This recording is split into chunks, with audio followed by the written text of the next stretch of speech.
Hola, ¿qué tal? ¿Cómo les va? Bienvenidos a un nuevo capítulo de Quinto Cambio Podcast. Quinto Cambio Modo Mundial, justamente como nos llamamos para encarar todo lo relacionado a esta nueva Copa del Mundo. Como siempre, mi nombre es Daniel Massa y lo voy a presentar a mi compañero, el querido Nacho de Tito. ¿Cómo estás, Nachito? ¿Qué haces, Dani? ¿Todo bien? ¿Todo tranqui?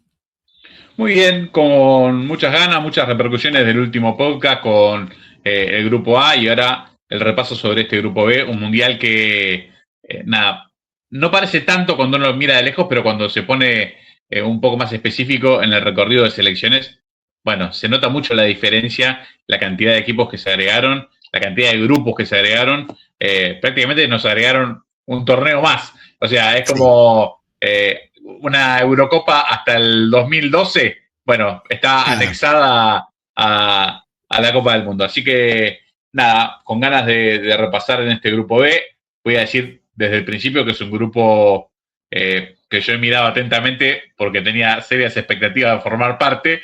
Como no es el caso, intentaré no ser un despechado durante todo el programa y tratar de ser correcto.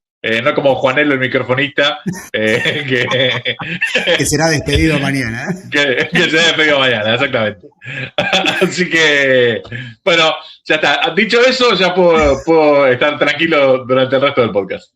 Bien, como bien decías, Dan, al principio, este mundial con 16 equipos más, con un crecimiento del 50% de sus participantes, nos da historias eh, raras o bastante nuevas en lo que es la Copa del Mundo y eventos que yo creo que no se dan desde el último gran aumento de cupos que fue en el 98, cuando, por ejemplo, uno de los datos curiosos fue que Argentina compartió grupo con tres debutantes, que eran Jamaica, Japón y Croacia. Si bien Croacia no era un debutante per se, como selección individual sí era un debutante, eh, y se dan esos temas raros, ¿no? Por ejemplo, en este grupo, ya para ir presentando a los participantes, tenemos lo que va a ser un cruce entre dos equipos que no ganaron nunca un partido mundial, que son Canadá, que disputó dos Copas del Mundo con 6 partidos jugados, 6 derrotas, y Qatar con 3 jugados, 3 derrotas, con el agravante de haberlo hecho en condición de local.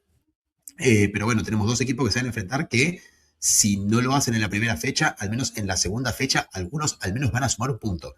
Yo creo que los dos esperarán ganar para cortar esa racha y decir ya ganamos un partido mundial, ya entramos en la historia grande de los mundiales. Después a lo largo del podcast se darán cuenta quién es mi favorito para ese partido. Pero bueno, es un partido que despierta este tipo de cosas. Y después otros equipos como Bosnia, ¿no? Del que Dani seguramente no va a querer hablar en este podcast, me va a dejar hablar solo seguramente cuando hablemos de la selección Bosnia.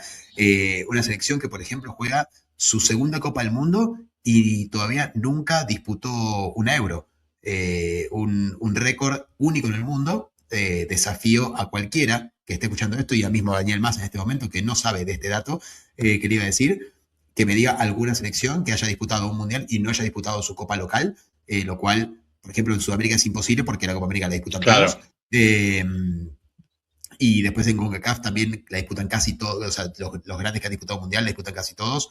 En Europa es el único caso, el de Bosnia. Y bueno, yo busqué por todos lados de África, de Asia y de Oceanía, no encontré ninguno.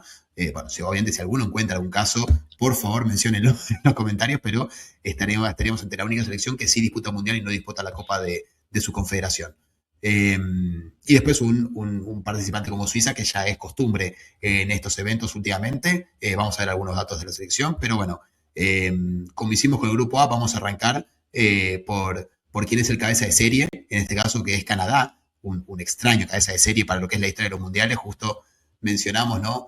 Dos Copas del Mundo, 6 jugados, 6 perdidos, y es cabeza de serie. Bueno, esto se da obviamente por la localía del equipo canadiense, que hará de local, que disputará una Copa del Mundo en su casa y obviamente en base a eso esperará avanzar de fase, ¿no? Yo creo que es uno de los objetivos que van a tener.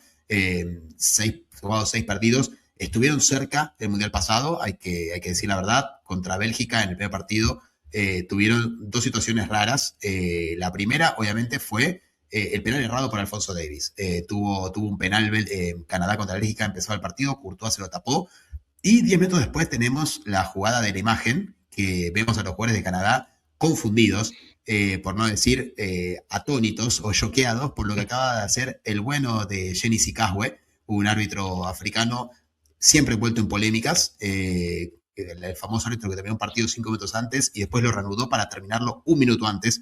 En la Copa Africana de Naciones, bueno, se quería ir. Después dijeron que fue un golpe que estaba desconcertado porque había tenido un golpe de calor en el partido. Bueno, debe haber tenido muchos golpes de calor en su carrera porque siempre dejaba estas perlitas. En este caso a Canadá no le cobró otro penal, lo que hubiese sido el segundo penal de Canadá, que podría haberle dado tal vez su primer punto o su primer triunfo en la historia, porque cobró offside de un pase de Eden Hazard.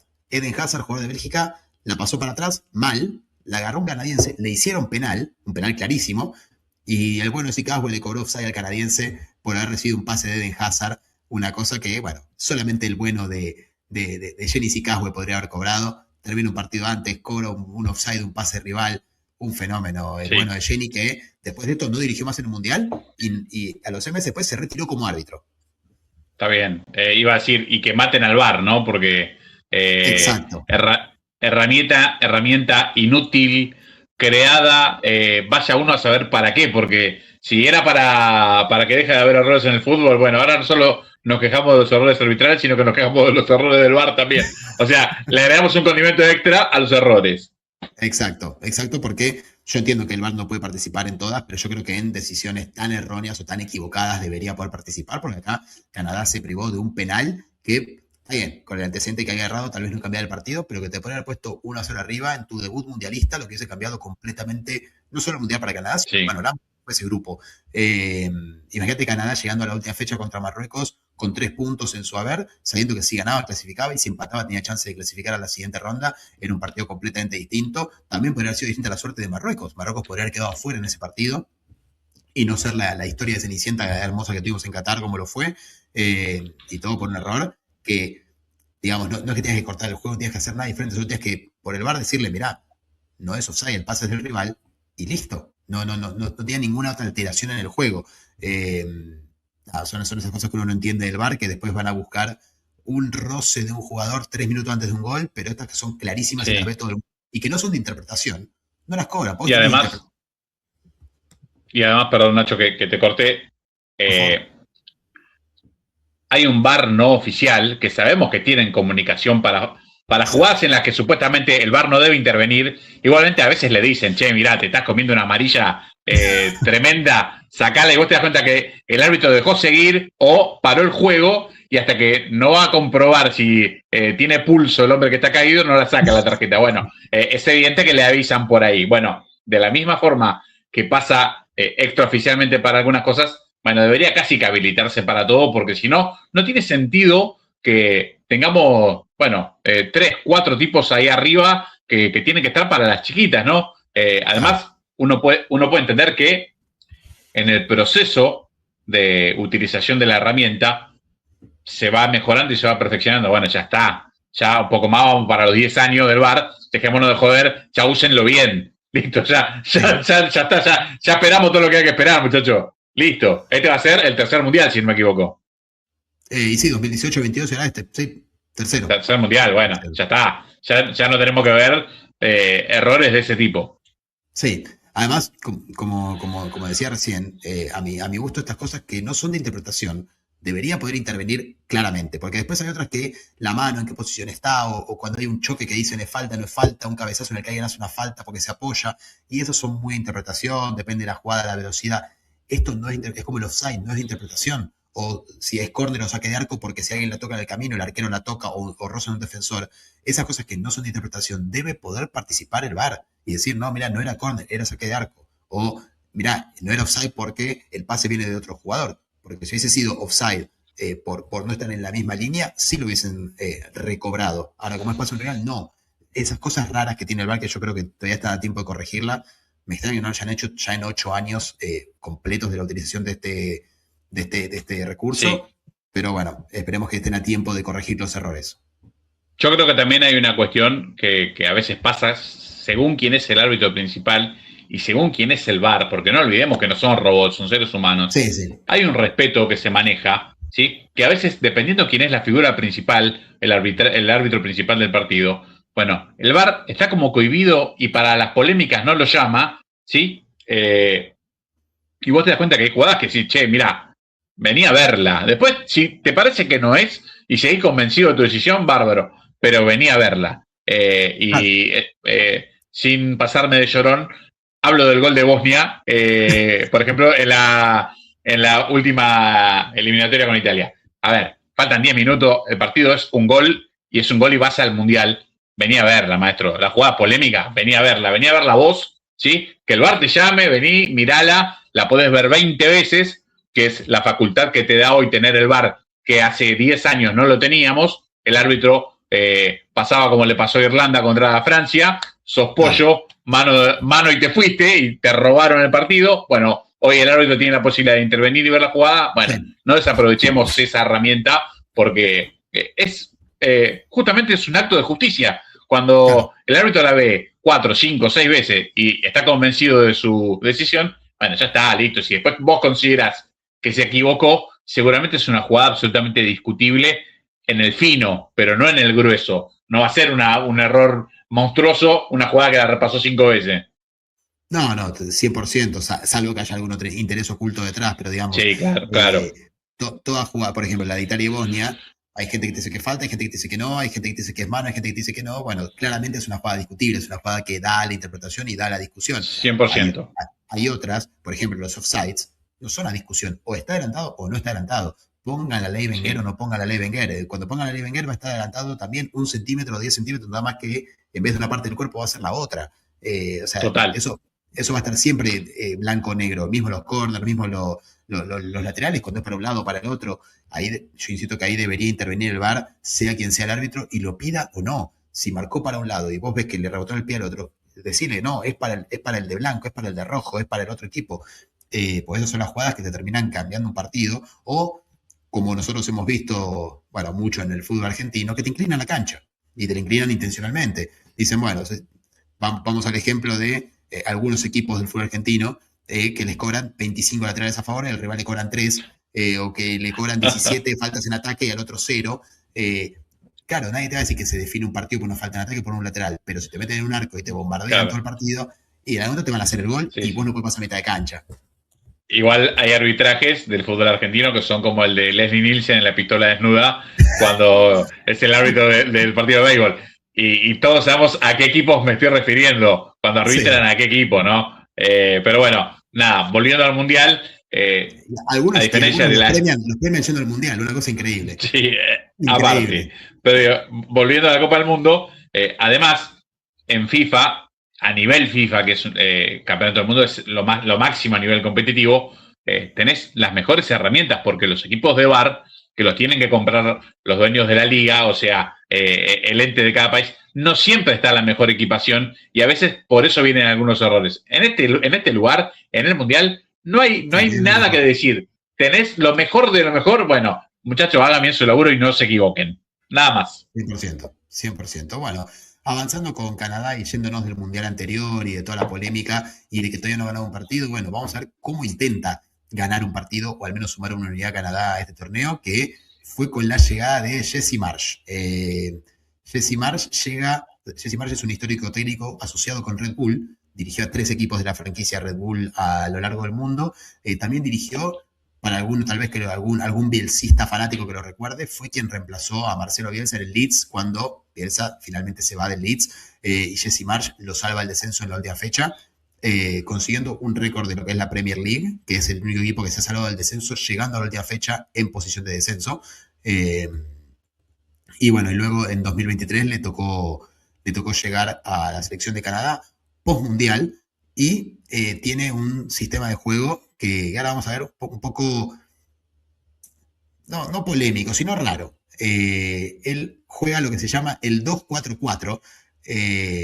Acá lo vemos con 2 centrales, que generalmente los nombres que están acá son los que yo creo, no lo voy a meter a Daniel Massa en esta polémica, pues tal vez él no coincide, pero es lo que yo creo personalmente que va a ser el equipo que salga de entrada en el primer partido del Mundial, o lo que más fueron usando. Por ejemplo, en el caso de Qatar van a ver que, claro, como no tuvo amistosos previos por el tema de la guerra en Medio Oriente, el último partido oficial fue en diciembre, con lo cual, bueno, estamos en algunos adivinando, pero bueno, en base a la investigación, a lo que se ha visto a estos equipos, esta es la que yo creo que va a ser la formación inicial de Canadá en el campeonato. Y como ven, juega con un 2-4-4. el mismo técnico lo dijo, Jesse Marsh, Alfonso Davis, lateral izquierdo, acá juega como una especie de volante izquierdo, centrocampista izquierdo, con una obligación total de llegar a posición de wing o cuando atacan por el lado derecho, del lado de Johnston y Buchanan, de llegar a posición de gol en el área. Básicamente, ¿cómo juega Canadá? Bueno, Koné, como ven ahí con la flechita que intentamos hacer, Koné baja, recibe el balón para armar como una línea de 3 para salir, y luego quedaría como un 3-3-4 en ataque, con Davis y Johnston por las puntas y abriéndose con Shuffleburg y Buchanan para buscar el centro. Ahora, ¿qué es lo que busca Canadá cuando tira el centro de un lado, ya sea Davis y Shuffleburg? Tanto David como Larin ya están fijando marcas en el centro y quienes entran por atrás son Buchanan y Johnston, con lo cual van a ver en muchas jugadas de Canadá, sobre todo cuando esté en posición de ataque o en partidos en los que tenga que salir a buscar, como puede ser Qatar, que cuando tiran un centro desde una banda, generalmente a la izquierda, porque es donde explotan a Alfonso Davis, hay 4 tipos en el área, 2 fijando marcas y 2 entrando por el lado ciego, o sea, por el segundo palo, para meter toda la cantidad de gente que pueda dentro del área.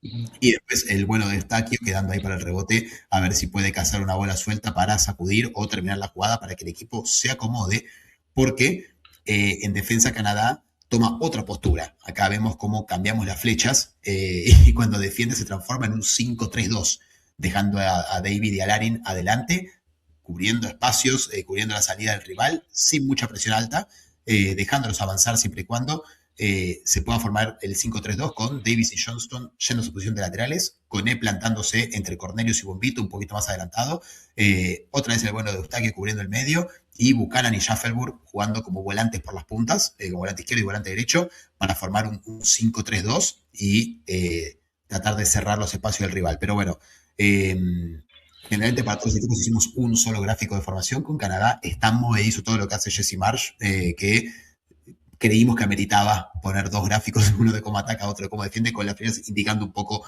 cuáles serían los movimientos de Canadá. Mucho de esto se vio, para los que recuerdan, en la Copa América 2024.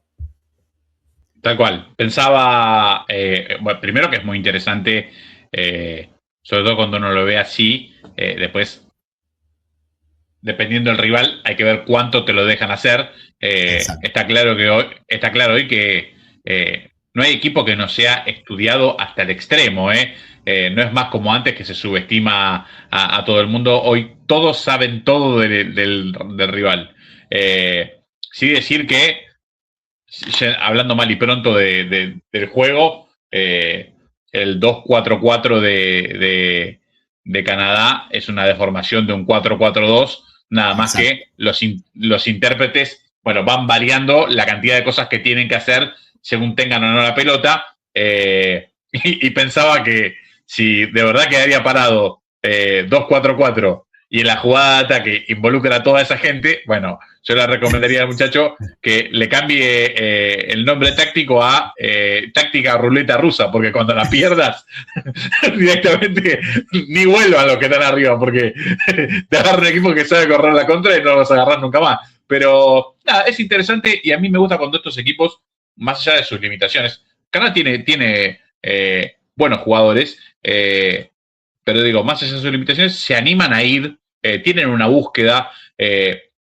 Realmente es horrible cuando ves un equipo completamente limitado y decís, este equipo no le va a hacer un gol a nadie. Por ejemplo, como pasó con Qatar el Mundial anterior. ¿Sí? Exacto. Un equipo local que uno quería decir, bueno, cuando el equipo local ves la gente que, bueno, tiene la ilusión de que por lo menos compita medianamente. Bueno, lo veías, decís, este equipo es horrendo.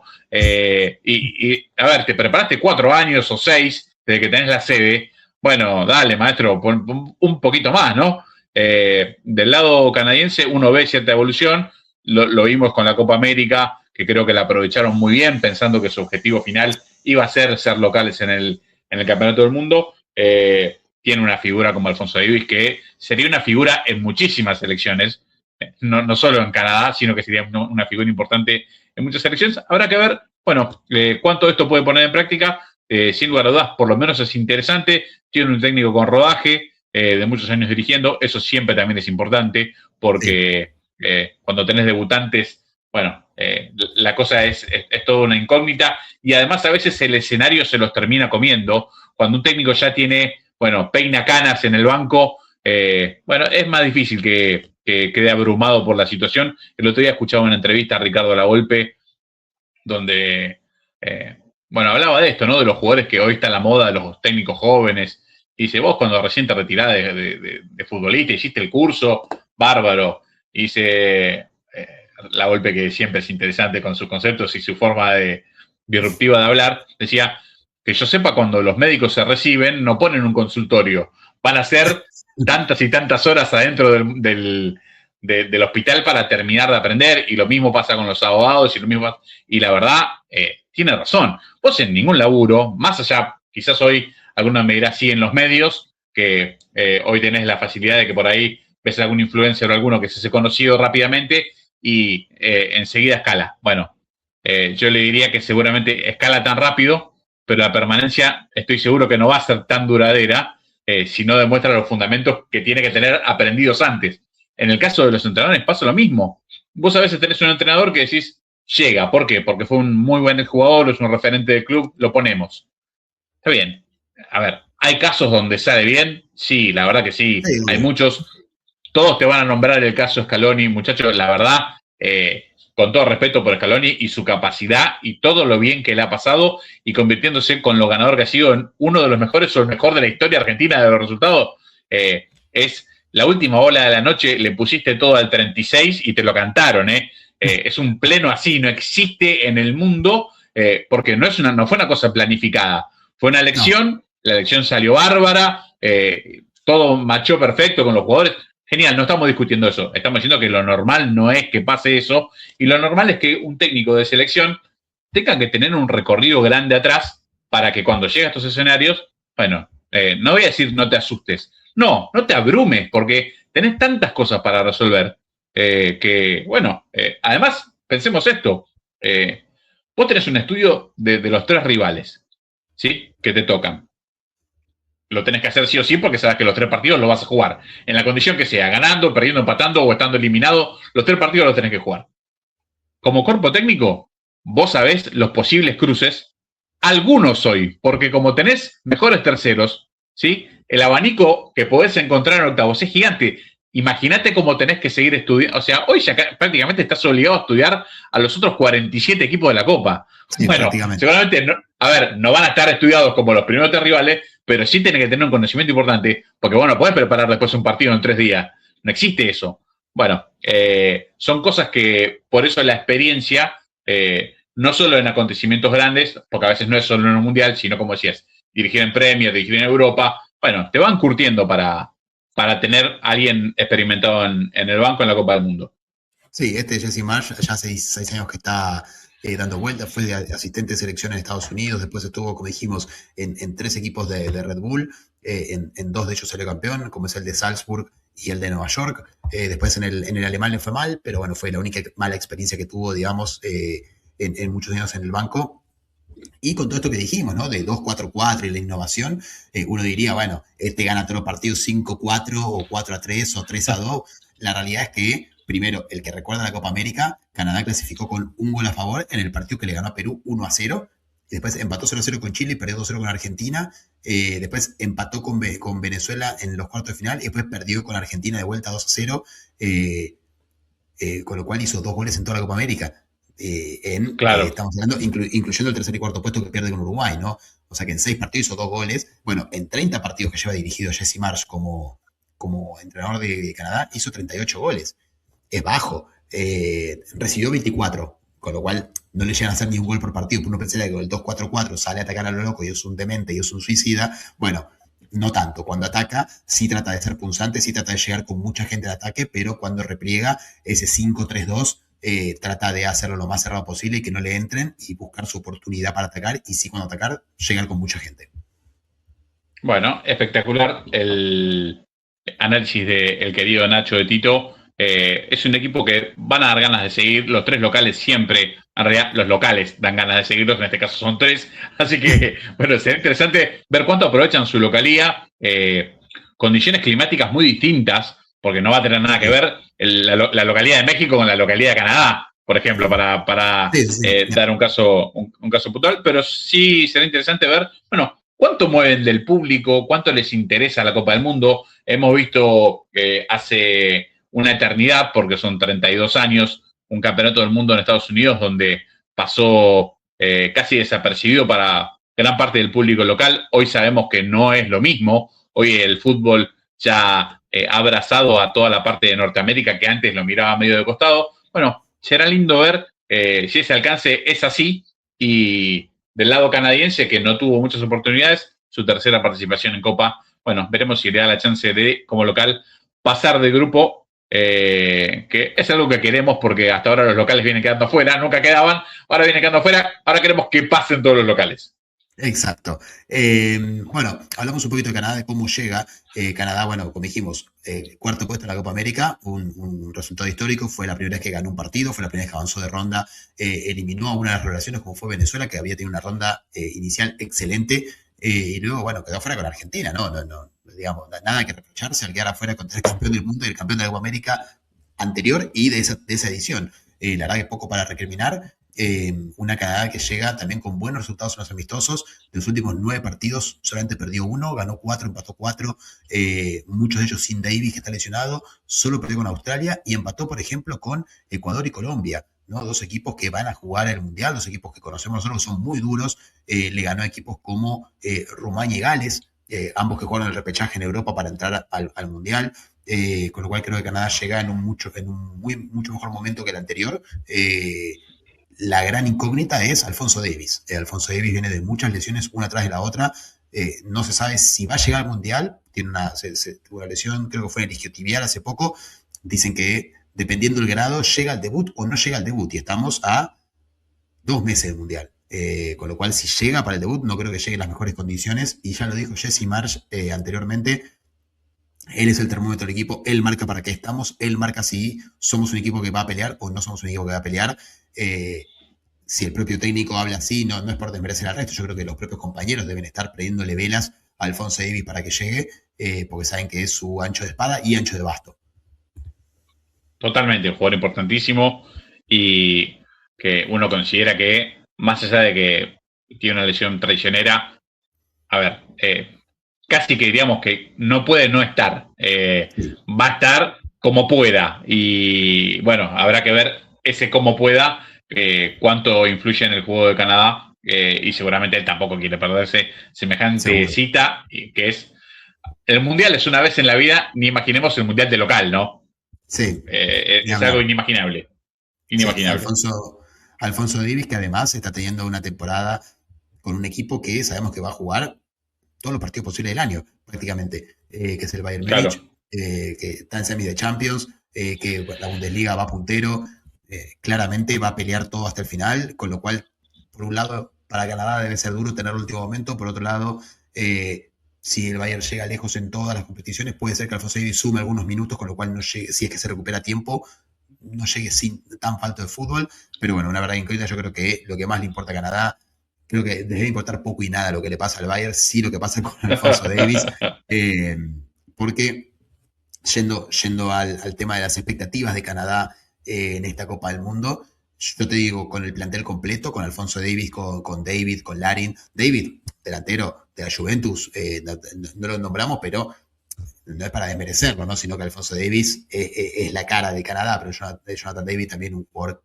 clave para esta Canadá, pero en una posición en la que tiene de 9 tenés mucha menos influencia en el juego del equipo, como lo tiene Alfonso Davies, que de lateral izquierdo termina jugando de enganche y en posición de gol, como justo mencionaba Dani el podcast pasado de Dwight York en Trinidad y Tobago, ¿no? Que jugaba de 5. Ese es el Alfonso Davies para Canadá. Yo creo que la expectativa de Canadá es clasificar a la siguiente ronda, sin lugar a duda, en lo posible en segunda posición, a mi gusto detrás de Suiza. Lo veo factible, jugando como local, con el apoyo de la gente y con todo su plantel a disposición. Lo veo muy difícil sin Alfonso Davies. Bueno, después veremos, cuando hagamos el análisis del resto de los equipos, iremos viendo el porqué o contra quién creo yo que puede dar el batacazo. Pero bueno, al ser local, si tiene el plantel completo, lo veo avanzando a la siguiente ronda Canadá. Bueno, muy bien, prestaremos atención y ojalá que así sea, porque yo ya manifesté que soy hincha de los 3 locales, así que vamos con Canadá, Estados Unidos y México. Bien, bien.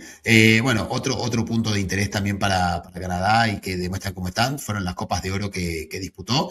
y la Liga de Naciones de CONCACAF. En la Liga de Naciones de CONCACAF perdió la final con Estados Unidos, luego de que Estados Unidos eliminó a México en la semifinal, lo eliminó a Canadá en la final. Luego vino la Copa de Oro del 2023, que como fue muy pegada a la Liga de Naciones, Canadá no fue con todo su plantel completo, termina perdiendo en cuarto de final en esa Copa de Oro, pero lo usaron más de banco de prueba que otra cosa.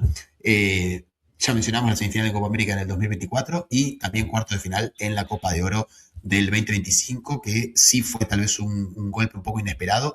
Se esperaba que llegue más lejos, termina perdiendo en cuarto de final por penales con Guatemala, un resultado que sí no se esperaba, que se esperaba que Canadá avance a la semifinal y pueda, quien te dice, meterse en una final o terminar peleando la Copa. No se dio, pero eso no influyó en el proceso de Jesse Marsh.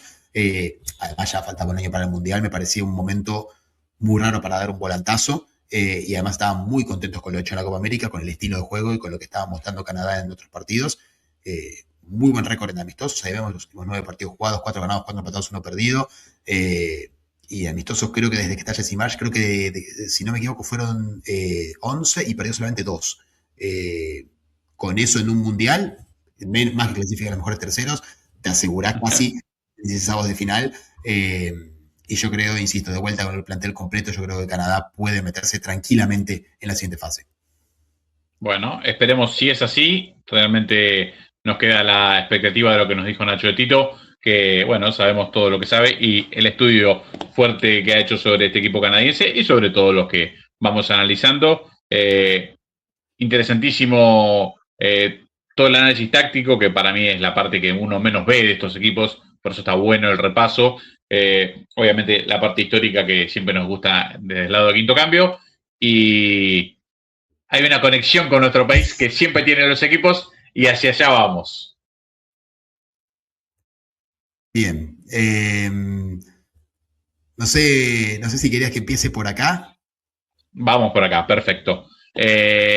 Y Tino Lettieri, que es el arquero que, bueno, atajó varios de los partidos, dos de los 3 partidos en realidad, de 1986, cuando Canadá disputó su primera Copa del Mundo. Lo pongo acá, primero agradeciendo a la gente de Nuna Baldosa, blog del fútbol para todos los futboleros que alguna vez hemos consumido. Era una historia que valía la pena traerla para nuestro podcast y mencionarla rápidamente, así que nos apropiamos un rato de aquella investigación que hicieron sobre este arquero que tenía, bueno, el fetiche de salir con un pájaro en su hombro, arquero nacido en Italia, que jugaba para Canadá, con una colonia italiana muy grande en el país canadiense. Bueno, había adoptado esa nacionalidad y fue el arquero del equipo canadiense en los 2 Juegos Olímpicos que disputó, si no me equivoco, en el 76 y en el 84.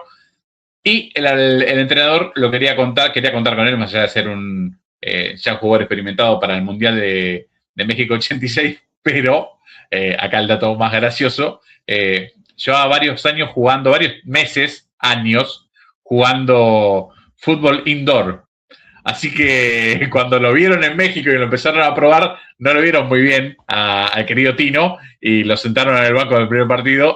Bueno, y hay una declaración del entrenador que es muy buena, donde dice que nada, no lo vio bien porque hace mucho que no juega un partido al aire libre. Así que, bueno, lo fueron preparando para que debute recién en el segundo y tercer partido, partidos que fueron con sendas derrotas para el equipo canadiense, primero con Hungría 2-0 y después por el mismo resultado con la Unión Soviética. Canadá se quedó afuera del Mundial sin siquiera convertir un gol. Pero bueno, Tino nos dejó su recuerdo, su imagen, y además arranca la dinastía de arqueros italoamericanos o ítalo-norteamericanos, porque primero estaba él con Canadá y después Tony Meola, que hace Italia 90 y Estados Unidos 94. La imagen del final es la pizzería de Tino, donde encontró, bueno, un nuevo renacer como amante de la pizza y con muy buenas calificaciones según lo que marca la página en aquellos años. Así que nada, agradecemos a la gente de Una Baldosa por compartirnos esta historia que es maravillosa, como tantas otras hay de aquellos jugadores viejos de la Copa del Mundo en 1986. 1986, donde vamos a ver un video que es una perlita del partido de Canadá con la Unión Soviética, partido que nombramos, donde la Unión Soviética ganó 2-0, y vamos a ver la peor jugada preparada de la historia. El equipo canadiense quiso sorprender con una falsa barrera, ¿sí? Para lanzar un tiro libre directo, y su jugador le pegó a su propia barrera. Acá lo van a ver de vuelta. Bueno, creo que nunca había algo así en la vida. Imagínense en un mundial hoy, ¿sí? Si llega a pasar algo por el estilo. Bueno, una de las cosas que nos dejó el último mundial, que es el de México 86, que fue profesional barra amateur. Italia 90 es el comienzo del mundial moderno. Bueno, México 86 todavía tiene muchas de estas historias de color que uno no puede creer que hayan pasado hace 40 años atrás, nada más, que en la historia del fútbol son nada. Bueno, desde lo de Letieri jugando fútbol indoor antes de llegar a un mundial, una jugada preparada que no se sabe hacer, o Argentina, que fue campeón del mundo, con una camiseta comprada en una feria y con números de fútbol americano pegado a la plancha. Bueno, ese tipo de cosas no las vamos a volver a ver en el fútbol moderno, por eso son tan románticas y son tan lindas y son el dato de color que siempre le queremos agregar a cada equipo que va a participar en la Copa del Mundo. Espectacular, bueno, no, un tiro libre hermoso el que tiró Canadá. Esto creo que en pocos torneos de amigos lo ves. No existe, ni siquiera en un torneo amateur. No sé si te quedó algo más de Canadá, si no vamos a pasar directamente para el lado bosnio, así que me dirás vos. Nos quedó como siempre el dato argentino. Ahí está, perfecto. Argentina con Canadá, que lo único que se me ocurrió, pues bueno, también es un equipo que justo lo enfrentó el día de Copa América, pero que los dos mundiales que disputó Canadá fueron los dos que Argentina ganó como visitante. Con lo cual, ¿quién te dice 3 de 3, no? Mira, bueno, muy buen dato. Dato alentador para la Argentina. Hoy que se buscan cada vez más las coincidencias, y no son tantas ya, porque ahora hay que repetir 3 veces. O sea, hace 4 años atrás, bueno, era como un poco más fácil encontrar lo que maché. En este caso, no es tan así. Dejamos de lado a Canadá, mientras el señor Nacho Tito se hidrata al lado nuestro. Vamos a hablar de Bosnia, un Bosnia que accede a la Copa del Mundo. Bueno, ganando la ruta A del repechaje europeo, el famoso partido que hemos hablado también en este podcast, en Italia Road to World Cup 2026, nombre que habrá que exterminar del planeta, un podcast que hay que sacarlo completo, los 10, 12 episodios y quemarlos, o sea, hay que pasarlos a disco, ¿sí? Pisarlos y prenderlos fuego, porque es increíble que estén en las redes, pero bueno, convencidos de que Italia va a estar en el Mundial, y con ese deseo armamos el podcast. Hicimos el análisis del partido donde, bueno, Bosnia lo termina eliminando a Italia. Es el que le da el pasaje a esta Copa del Mundo. Será interesante hablar de este equipo bosnio, que déjenme decirles, y esta es una opinión personal, que no he compartido siquiera con el señor Nacho de Tito, tiene limitaciones varias. A ver, sí. se le pueden encontrar puntos a favor, claramente, si no, no estaría en el Mundial. Vos tenés que tener cosas para pasar una semifinal y una final para llegar a Copa del Mundo con la ruta de repechaje hoy. Pero realmente, en condiciones normales, jugando como se debería jugar, una repesca eliminatoria por un lugar en Copa del Mundo, para mí no hay forma que este equipo entre. Porque fue un milagro que haya eliminado a Gales, de manera milagrosa fue, realmente, sí. Y después se ha partido con Italia. ¿Qué puedo decir? Que no quede ligado a mi fanatismo, creo que nada, pero sí, hablando estrictamente de fútbol, fue un partido cargado por la anormalidad. No fue un partido normal, ¿sí? Un partido cuando,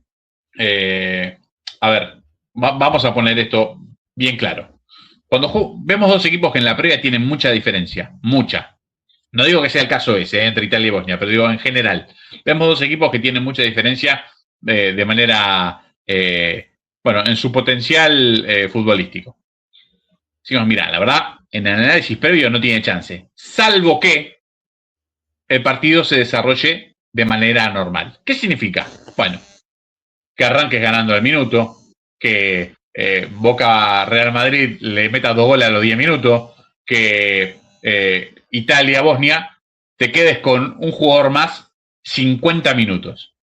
Bueno, eso ya es una cosa que hoy habitualmente no pasa. Que te dejen jugar en una cancha como la que se jugó el partido, que terminó la cancha a nivel potrero. Hoy en el fútbol europeo, primer nivel del mundo, la verdad que no pasa. Bueno, se Sí, dieron un sí. montón de circunstancias que tengas un arbitraje polémico. Bueno, y a favor, contra un grande. Normalmente tampoco pasa. Si era una cuestión de circunstancias, y el momento de Italia, ¿no? Bueno, al margen. Pero quiero decir, un montón de circunstancias que hicieron que se le abriera la puerta a Bosnia y por 2 definiciones por penales Bosnia está en el Mundial. O sea, Sí. los penales te dan, te sacan. En este caso le dieron 2 veces y está en Copa del Mundo y bien ganado se lo tienen, no digo nada, solamente me voy a quejar todavía del árbitro más que de los bosnios. De los bosnios no tengo nada para decir, el árbitro sí puedo hacer un podcast únicamente del querido Turpín, a que le mandamos un abrazo, esté donde esté. Pero bueno, ya llegarán momentos mejores, Nacho.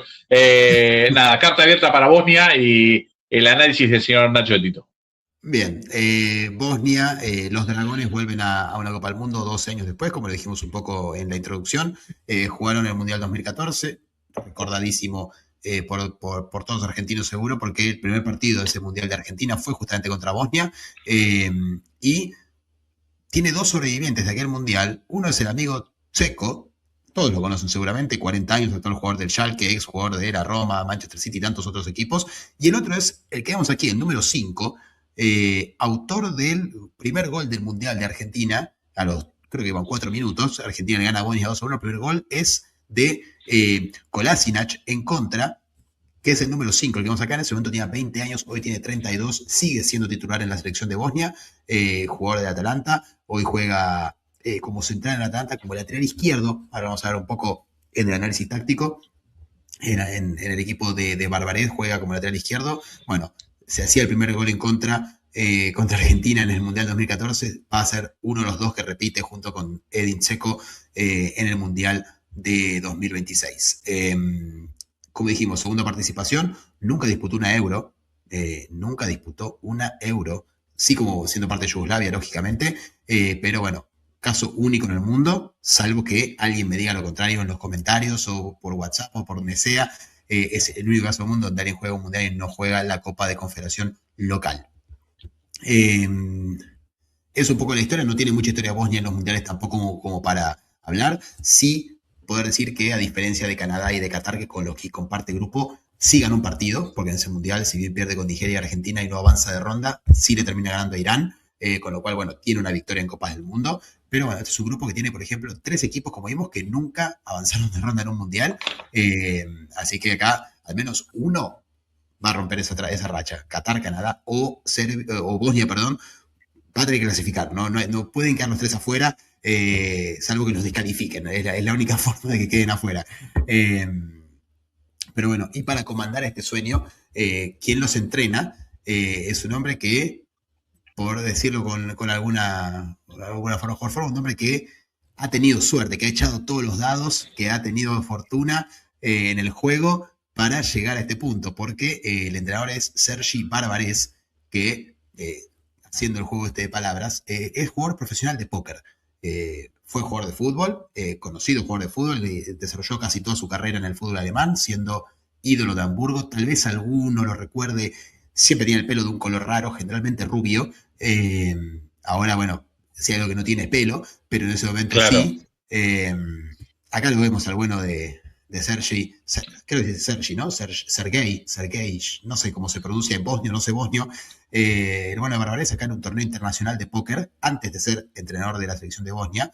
Eh, Sergei jugó varios partidos en la selección de Bosnia, se retiró y desde que se retiró siempre dijo que quería ser entrenador de la selección de Bosnia, pero nunca dirigió en ningún lado. Él quería ser entrenador de la selección de Bosnia, no dirigió en ningún otro lado, estuvo cerca, si no me equivoco fue en el 2010 o 2012, estuvo cerca de agarrar la selección, no se la dieron, terminaron optando por otro entrenador y ahora sí tuvo su oportunidad, se la dieron, faltando un año para el Mundial, para que maneje al equipo en las eliminatorias y bueno, claramente la apuesta dio sus frutos, el equipo terminó clasificando y un entrenador que se destaca por lo que se dice, porque obviamente no tenemos referencias de él fuera de lo que es la selección de Bosnia, un tipo que apela mucho a lo emocional, a lo emotivo, a hablar de sus jugadores, de a dónde puede llegar Bosnia, del pueblo bosnio y de la motivación, de la disciplina.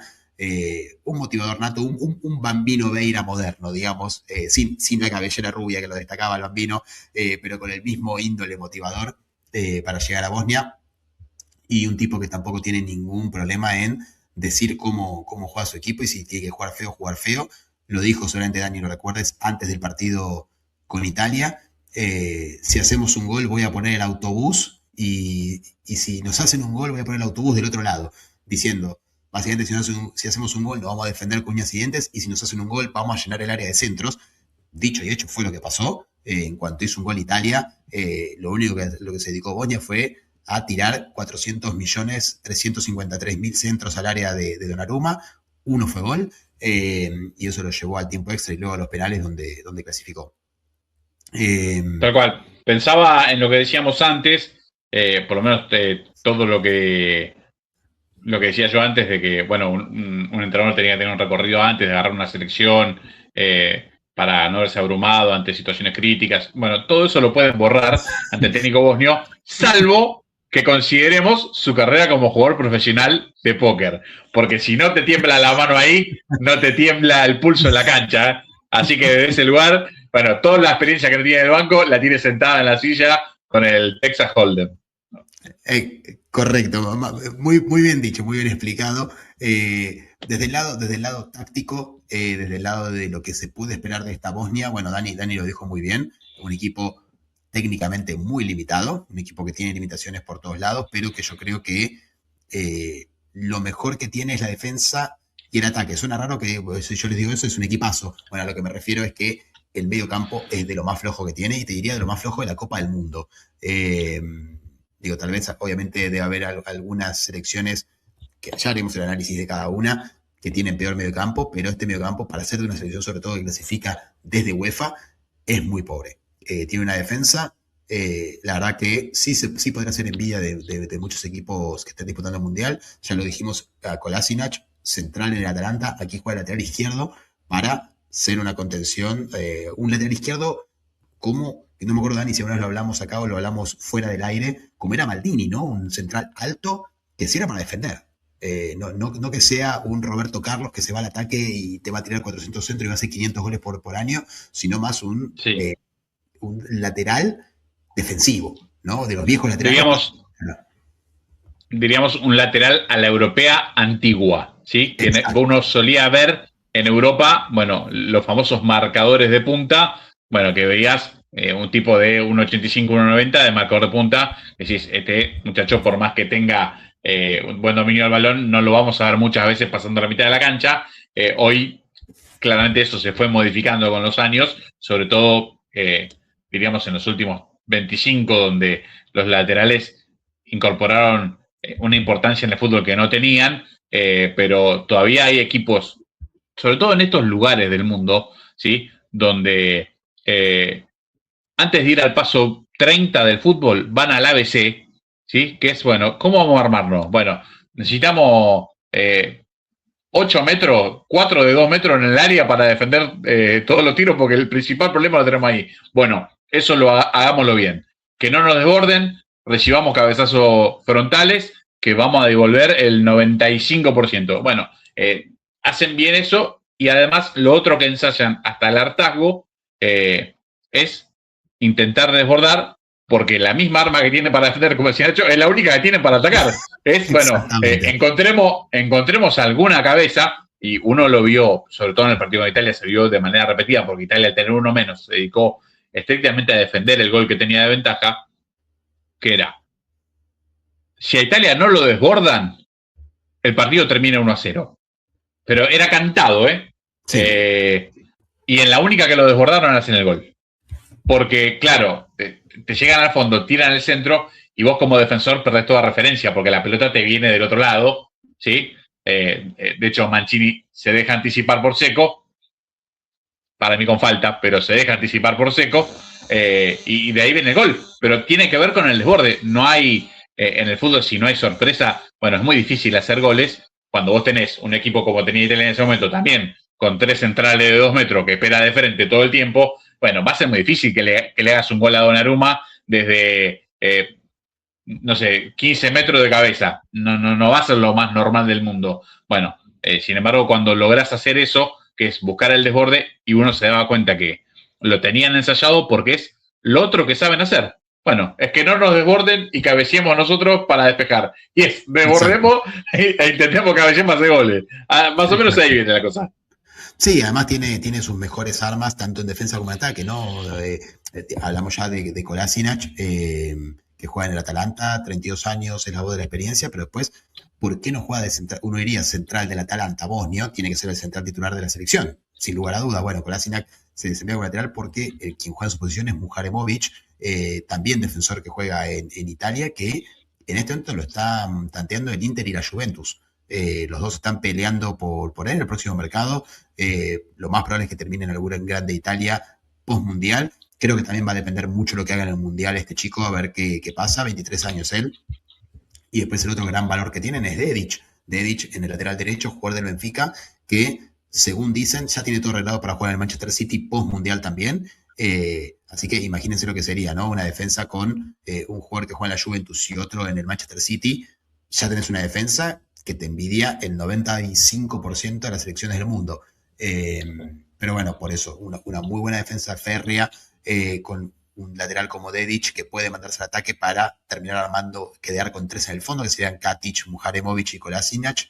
Y después lo que dijimos, ¿no? El mediocampo, la parte más floja, ¿no? Un doble 5 con Tahirovic y Sunšić. Sunšić, yo lo conozco porque tuve el infortunio de verlo en el Hertha Berlín durante un año, siendo absolutamente sobrepasado por cualquier jugador de segunda división que le pasaba cerca.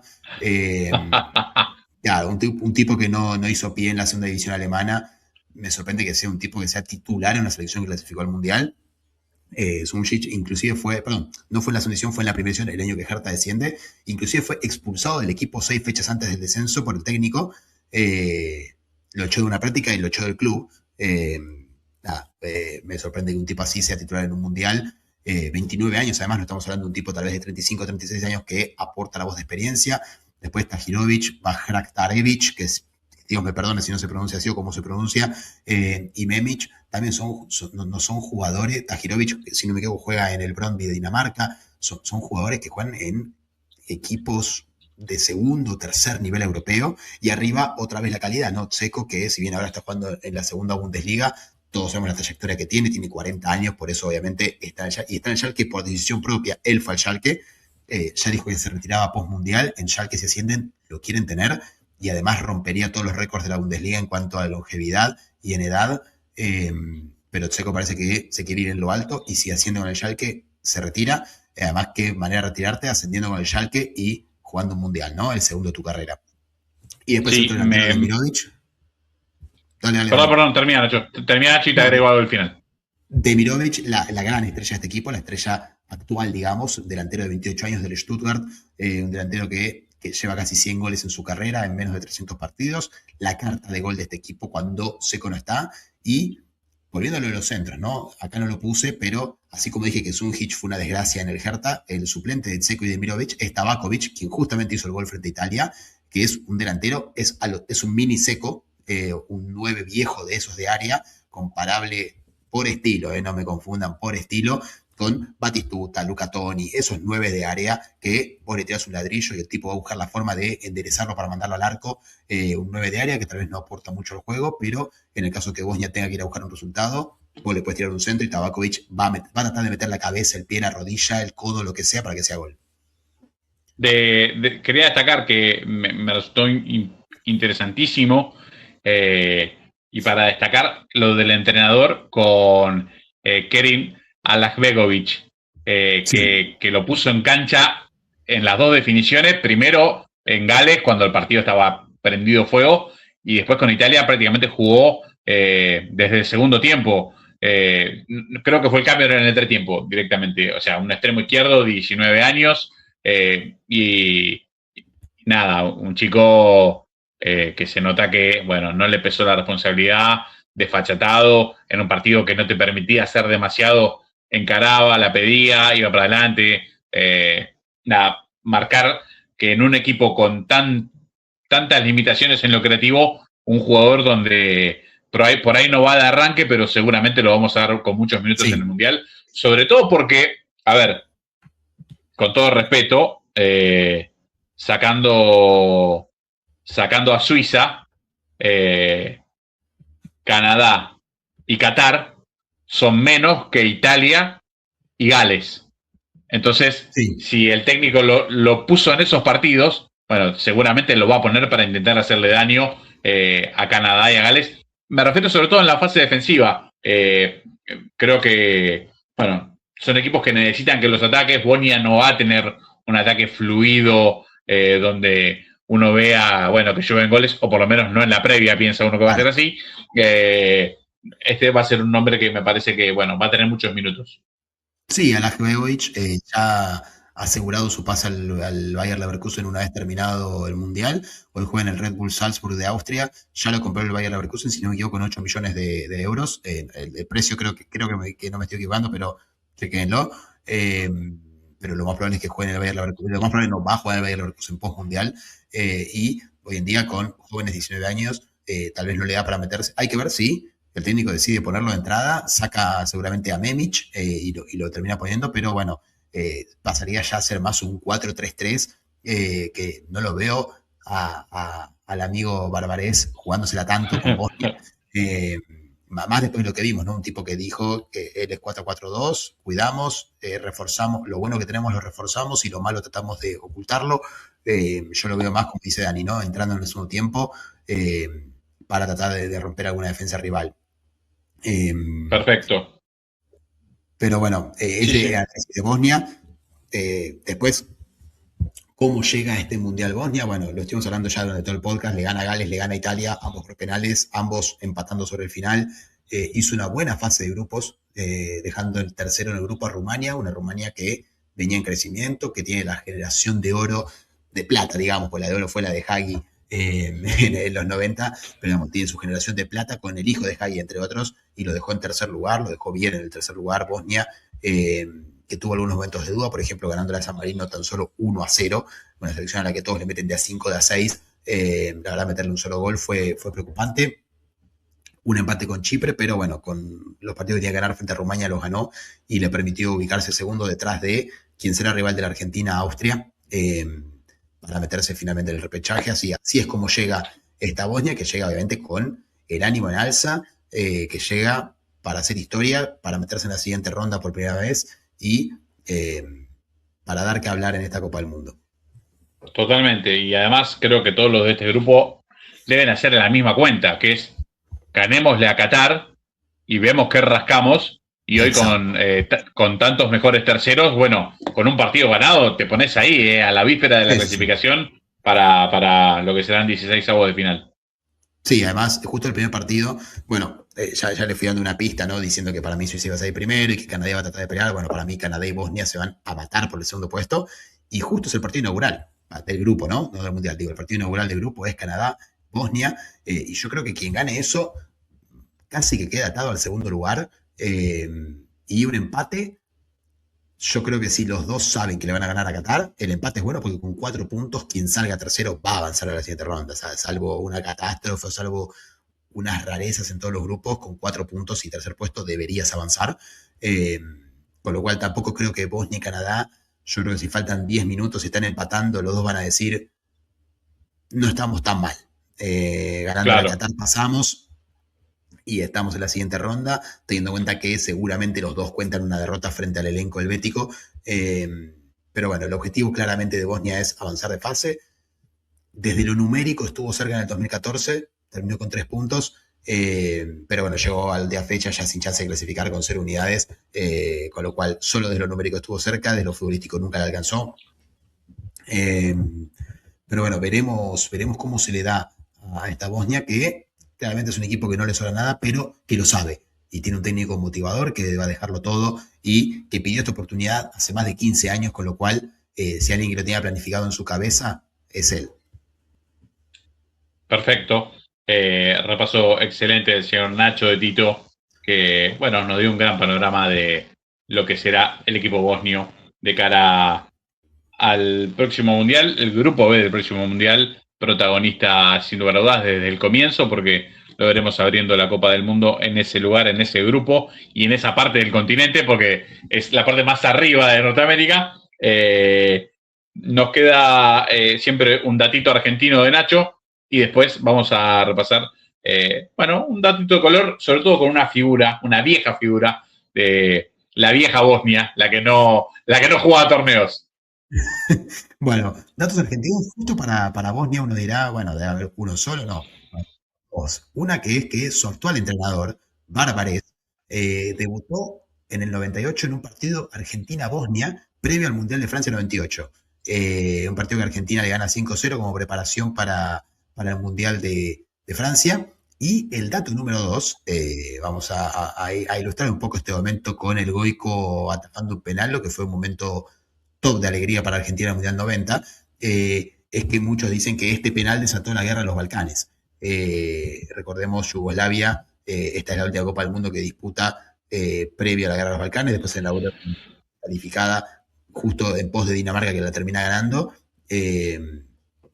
Bueno, este penal lo erra un jugador bosnio justamente, que era Hadzibegic, perdón que lo tuve que leer, pero no me lo acordaba, y durante el partido también fue expulsado otro jugador bosnio, que era Sabanocic, o sea, dos bosnios con dos historias negativas en este partido. Se dice que acusaron a los bosnios de haber perdido este partido, no Yugoslavia, sino Bosnia perdió este partido contra Argentina, y siempre se habló que si Yugoslavia avanzaba y ganaba el Mundial o al menos llegaba a la final, seguramente no se hubiese desatado la guerra de los Balcanes. Y pueden buscar la historia, no nos vamos a expandir en esto acá, pero muchos decían que este penal fue el que desató la guerra de los Balcanes.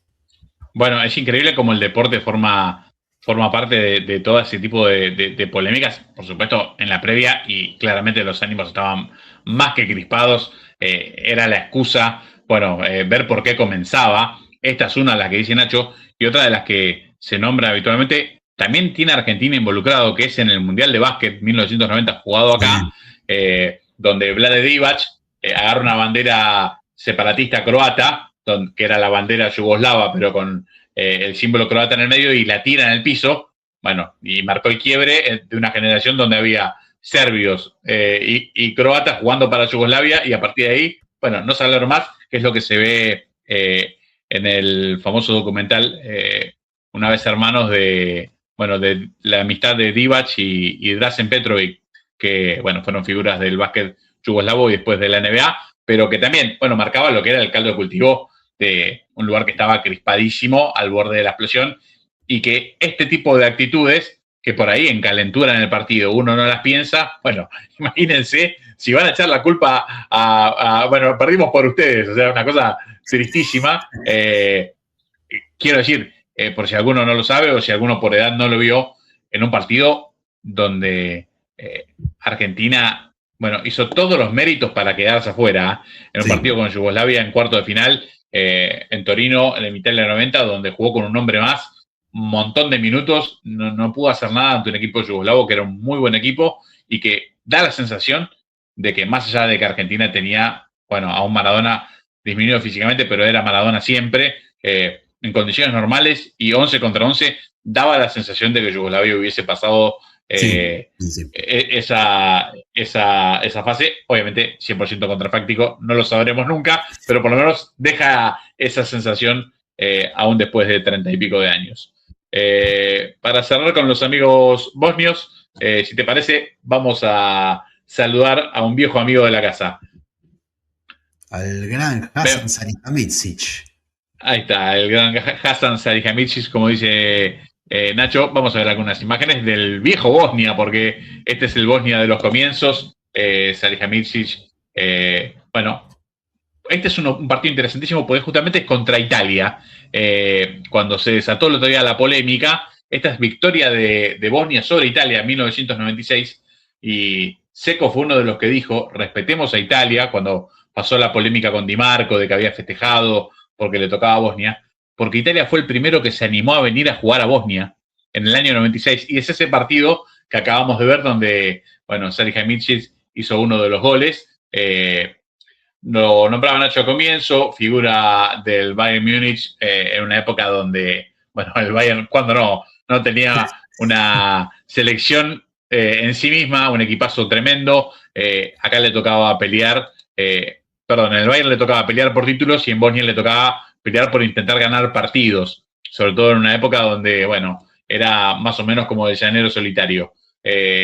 jugador que adoptaba un rol completamente diferente en su equipo que en la selección. Uno lo veía en el Bayern más por alguna de las bandas, preferentemente por la derecha, como lateral, como volante extremo por aquel lado. En Bosnia jugaba de todo, créanme que era jugaba por los laterales, jugaba suelto como enganche, manejaba la pelota parada. Todo lo que vemos acá es porque, Hasan se tenía que encargar de todo.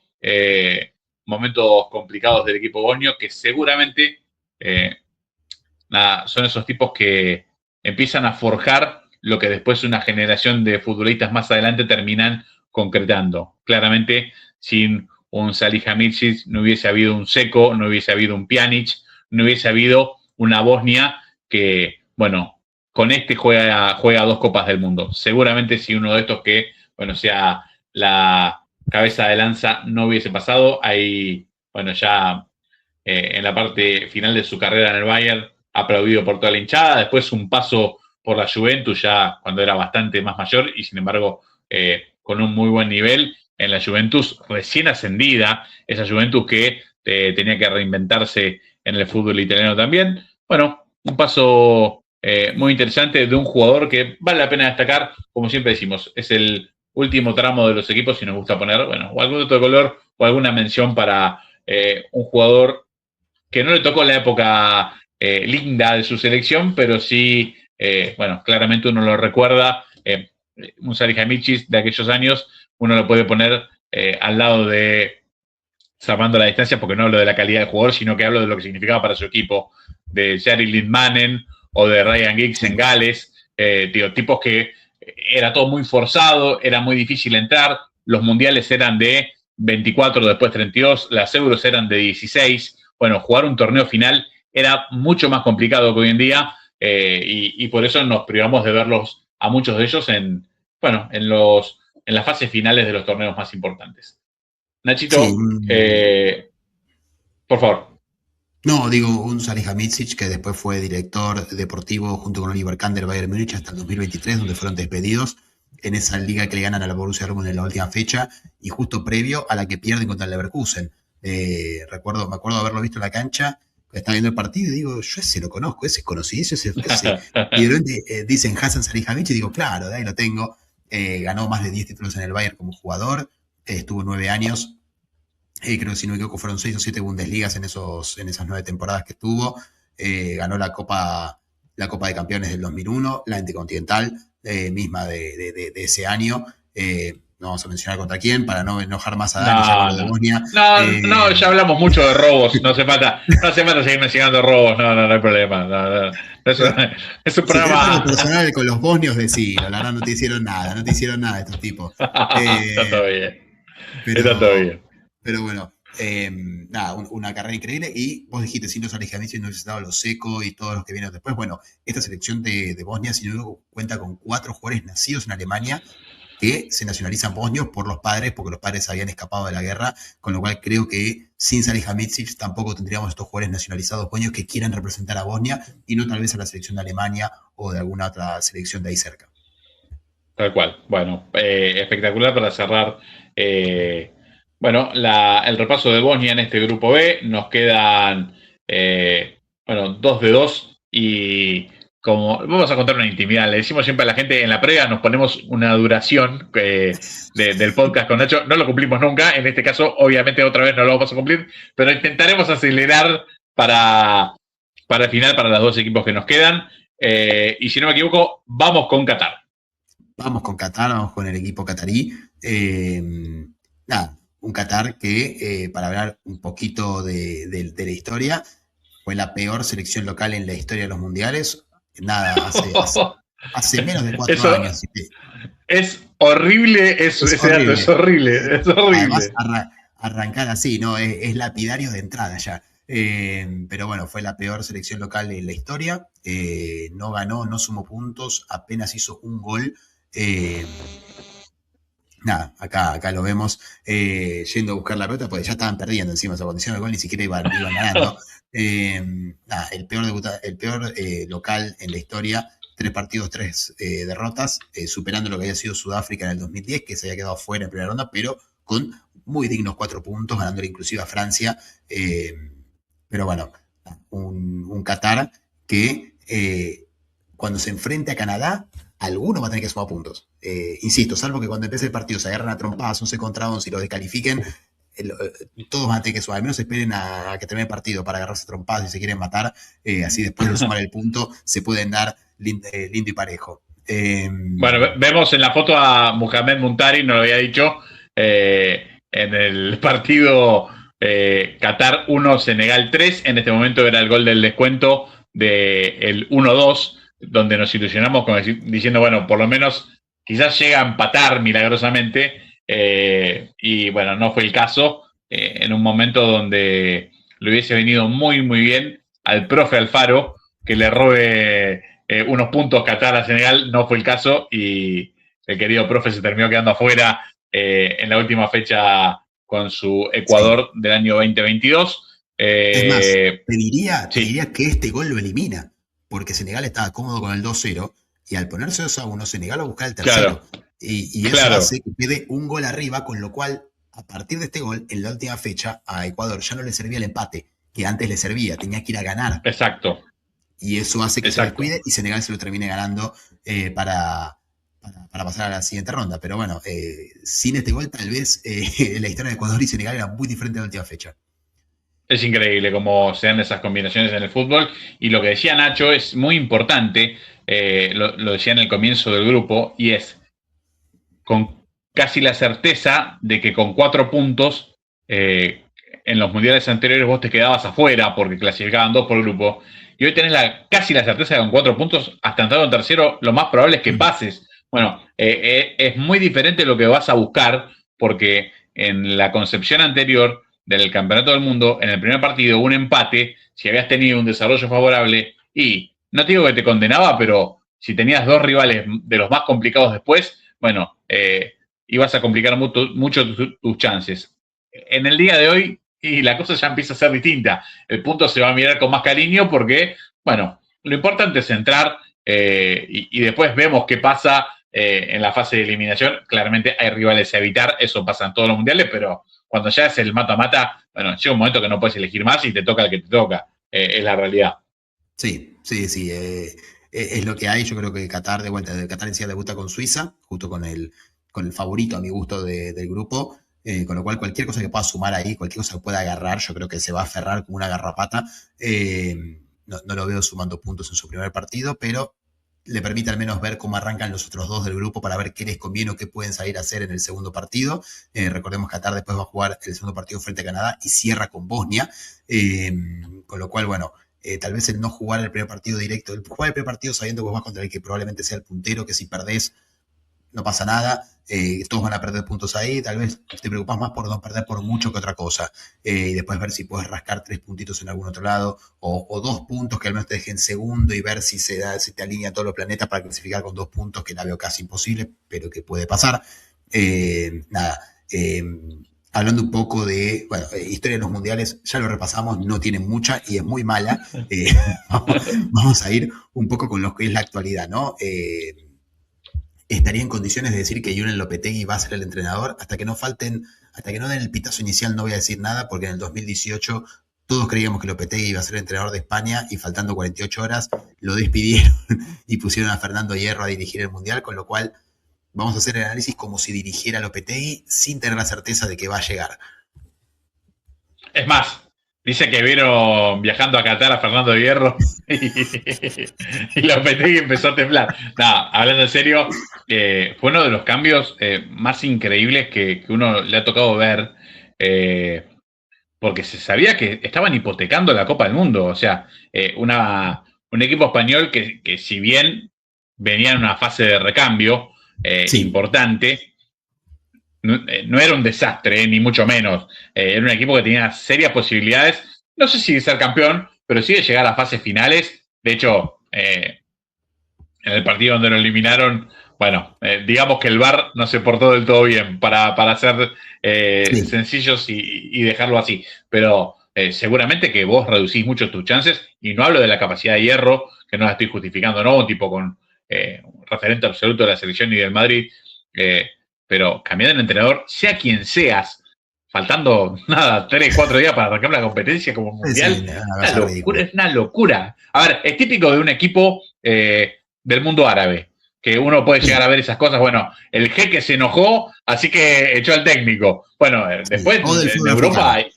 o del fútbol africano. En Europa, primer mundo, no solo primer mundo por la calidad de vida, digo, sino primer mundo futbolístico, porque es el tope de gama. Uno no ve ese tipo de cosas. Bueno, fue choqueante Sí. y uno lo repasa en la cabeza. Hoy lo decía Nacho, digo, es un dato en el que uno no viene pensando habitualmente. Cuando te lo remarcan, decís, es increíble que haya pasado. No se puede No, creer. una cosa increíble. Bueno, Qatar, ¿qué tiene Qatar? Yo creo que lo único que tiene son los dos de delante, que son Afif y Almoez Salí. Afif ha jugado en Europa, ha jugado en el San Calois, ha jugado en el Sporting de Gijón, su pase perteneció al Villarreal, aunque nunca jugó ahí. Hace poco volvió a Qatar. Lo que tiene es que todos los jugadores juegan en la liga local. Todos los jugadores de Qatar juegan en la liga catarí, lo que les da mucha menos competición, mucho menos roce a nivel internacional, por más que se lleven algunas estrellas para su liga, no es lo mismo, no es lo mismo como entrenan, no es lo mismo como comparten plantel. Además, bueno, dijimos que lo que tienen es Afif y Almoez Salí. Almoez Salí lleva mucho tiempo lesionado, es el gran goleador de Qatar, es el gran goleador histórico de Qatar, de las copas asiáticas, pero hace creo que año y medio que está lesionado. Creo que en el medio jugó, si jugó 15 partidos es mucho en el último año y medio, no se sabe si llega inclusive al Mundial y si llega, en qué condiciones, muy similar a lo de Alfonso Davies para Canadá. Lopetegui encontró en el 4-4-2 la formación que más tranquilidad le da, atacando mucho por izquierda con Edmilson Jr. y Afif, buscando después en el centro a Almoez Salí. Si Almoez Salí no llega, lo más probable es que juegue Afif adelante y sume un volante en el medio. Que juegue con un 4-1-4-1, que pueda usar la experiencia de Al-Haidos o que ponga a Almanay para tener más contención en el medio, más juego en el medio y que no lo superen en esa zona. Después la otra que puede ser fue que entren Almanay o Al-Haidos por Al-Ganeji, si es que Almoez Salí está bien, y que juegue con una especie de 4-5-1, ¿no? Moviéndolo a Fif por izquierda, con donde estaría Edmilson Jr. A donde está Al-Ganeji, y el otro entrando ahí en el medio para jugar con un 4-5-1 con Almoez Salí como faro, como única esperanza de hacer un gol. Veremos qué pasa con Qatar, un equipo limitadísimo, 4-4-2. Por ejemplo, los 2 goles del repechaje contra Emiratos Árabes Unidos fueron de 2 pelotas paradas, una muy bien preparada para Kouki, el que vemos acá con el número 4. Obviamente los números son referenciales, no tienen nada que ver con los números que van a usar o que usaron alguna vez, simplemente porque así viene la página que uso.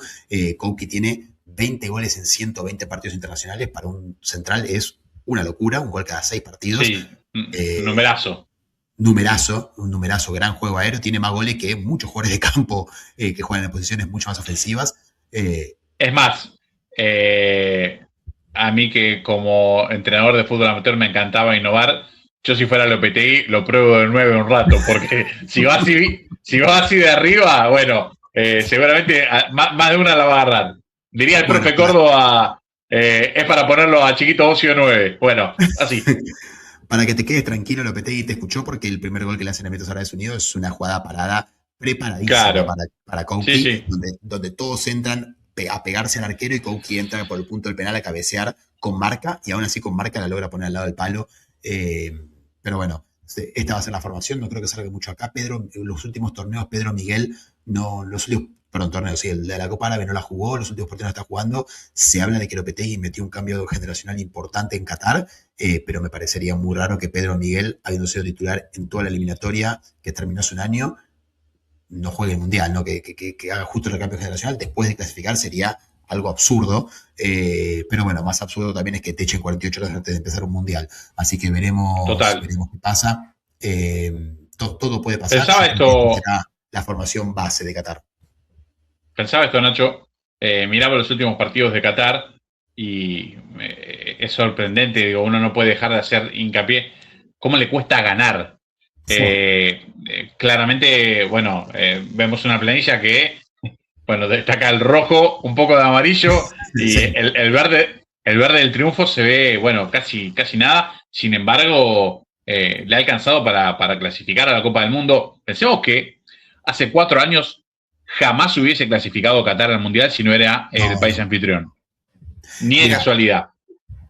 Sí, por no, te favor. decía, Qatar ha nacionalizado muchos jugadores, ha llevado muchos jugadores a su liga. Bueno, en el caso, acá podemos ver claramente quiénes son nacionalizados, ¿no? Edmilson Jr. y Pedro Miguel poco tienen de cataríes, son jugadores que han Claro. ido a la liga de Qatar tal vez hace 12, 15, 14 años, han obtenido la ciudadanía que los cataríes le entregan si les caes bien o les caes mal, ¿viste? No hay Sí, sí. mucho. Lo hacen con muchos de sus deportes. Sí, Recuerdo también el caso del equipo de handball. En un momento era una sí, cosa impresionante, donde no tenían no había un catarín ni en el banco únicamente capaz.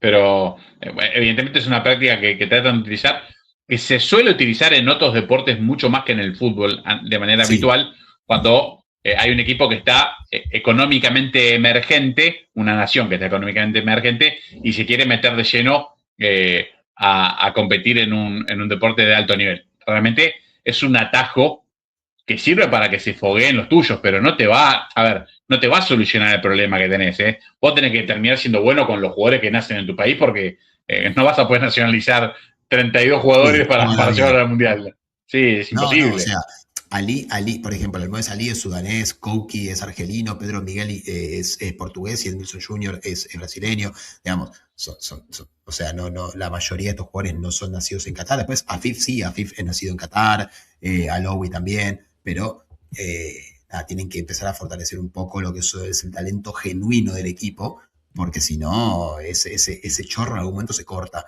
Además, después te empiezan a copiar todos, con lo cual perdés la base del talento. Emiratos Árabes Unidos hace lo mismo. Cuando veamos a Irak, vamos a ver más en detalle los Emiratos Árabes Unidos, pero como bien decías también, Dani, ¿no? Qatar perdió muchos partidos, perdió un amistoso con Zimbabue. Una selección que lejos estuvo de clasificar, que lejos está de ser una potencia en África, te diría tercer, cuarto escalón de África, y le ganó un amistoso 2-1. Le costó muchísimo la clasificación, ya viendo ¿no? el cómo llega Qatar al Mundial.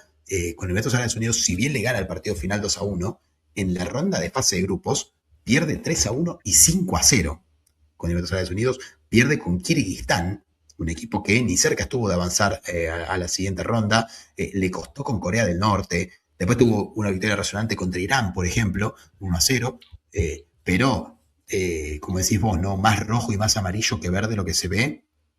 En la última Copa Árabe también no le fue bien, no pasaron fase de grupos, perdieron lapidariamente con Túnez 3-0 y la última fecha de amistosos no la pudo jugar, obviamente por la guerra en Medio Oriente, así que nada, una incógnita cómo será la formación inicial. La última formación que tenemos de ejemplo es de diciembre, con muchas bajas porque tampoco era fecha FIFA, con lo cual solo jugaron los jugadores del mundo árabe, no los que juegan en el mundo árabe, que para Qatar son la gran mayoría, pero bueno, también muchos que juegan Champions árabe tal vez en esa época no pueden participar, bueno, y con esto que hablamos de Lopetegui de armando el recambio generacional en una copa que no es la copa asiática, que es la verdadera copa de la región, bueno, vamos a ver qué se puede esperar de Qatar. Yo la verdad no le tengo mucha fe, yo creo que otra vez se van a ir, no sé si zapateros, pero no creo que ganen un partido.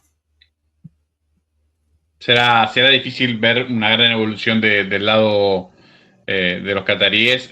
Nombraba a Nacho los equipos que participan en la eliminatoria asiática y con los que se ha enfrentado Qatar. Inevitablemente en mi cabeza, no sé por qué y pido disculpas, se fue a Capitán Subasa J cuando Oliver y los supercampeones juegan la eliminatoria asiática y tienen que jugar contra la poderosa Tailandia. Bueno, más o menos así es la eliminatoria que acabó de pasar Qatar para llegar a la Copa del Mundo.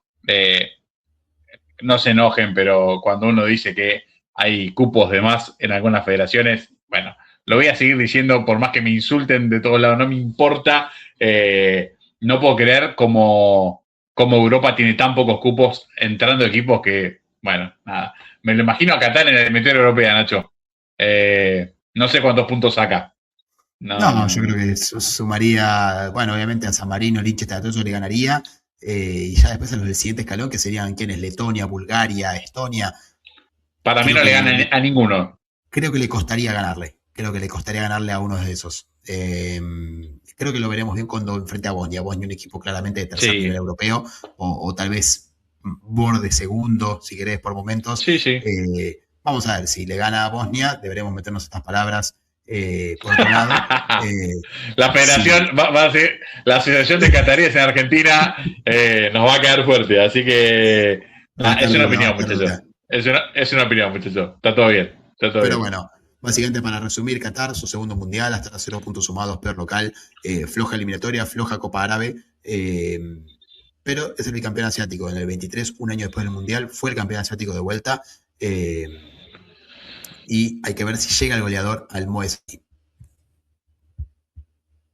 Bueno, perfecto. Hecho el repaso del equipo catarí, que no nos dejó demasiada tarea porque era bastante acotado. No lo de Nacho, que sí nos hizo una descripción táctica interesante del equipo que vamos a ver, sino a nivel historia, no tiene una gran historia en Copa del Mundo, solo jugó la anterior, la jugó porque era local. Bueno, lo dijo Nacho, fue la peor participación de local en la historia.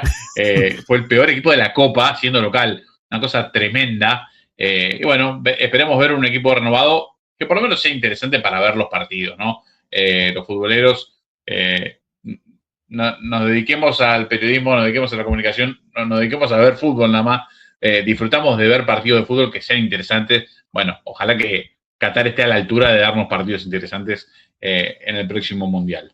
Sí. Último dato, el dato argentino para Qatar.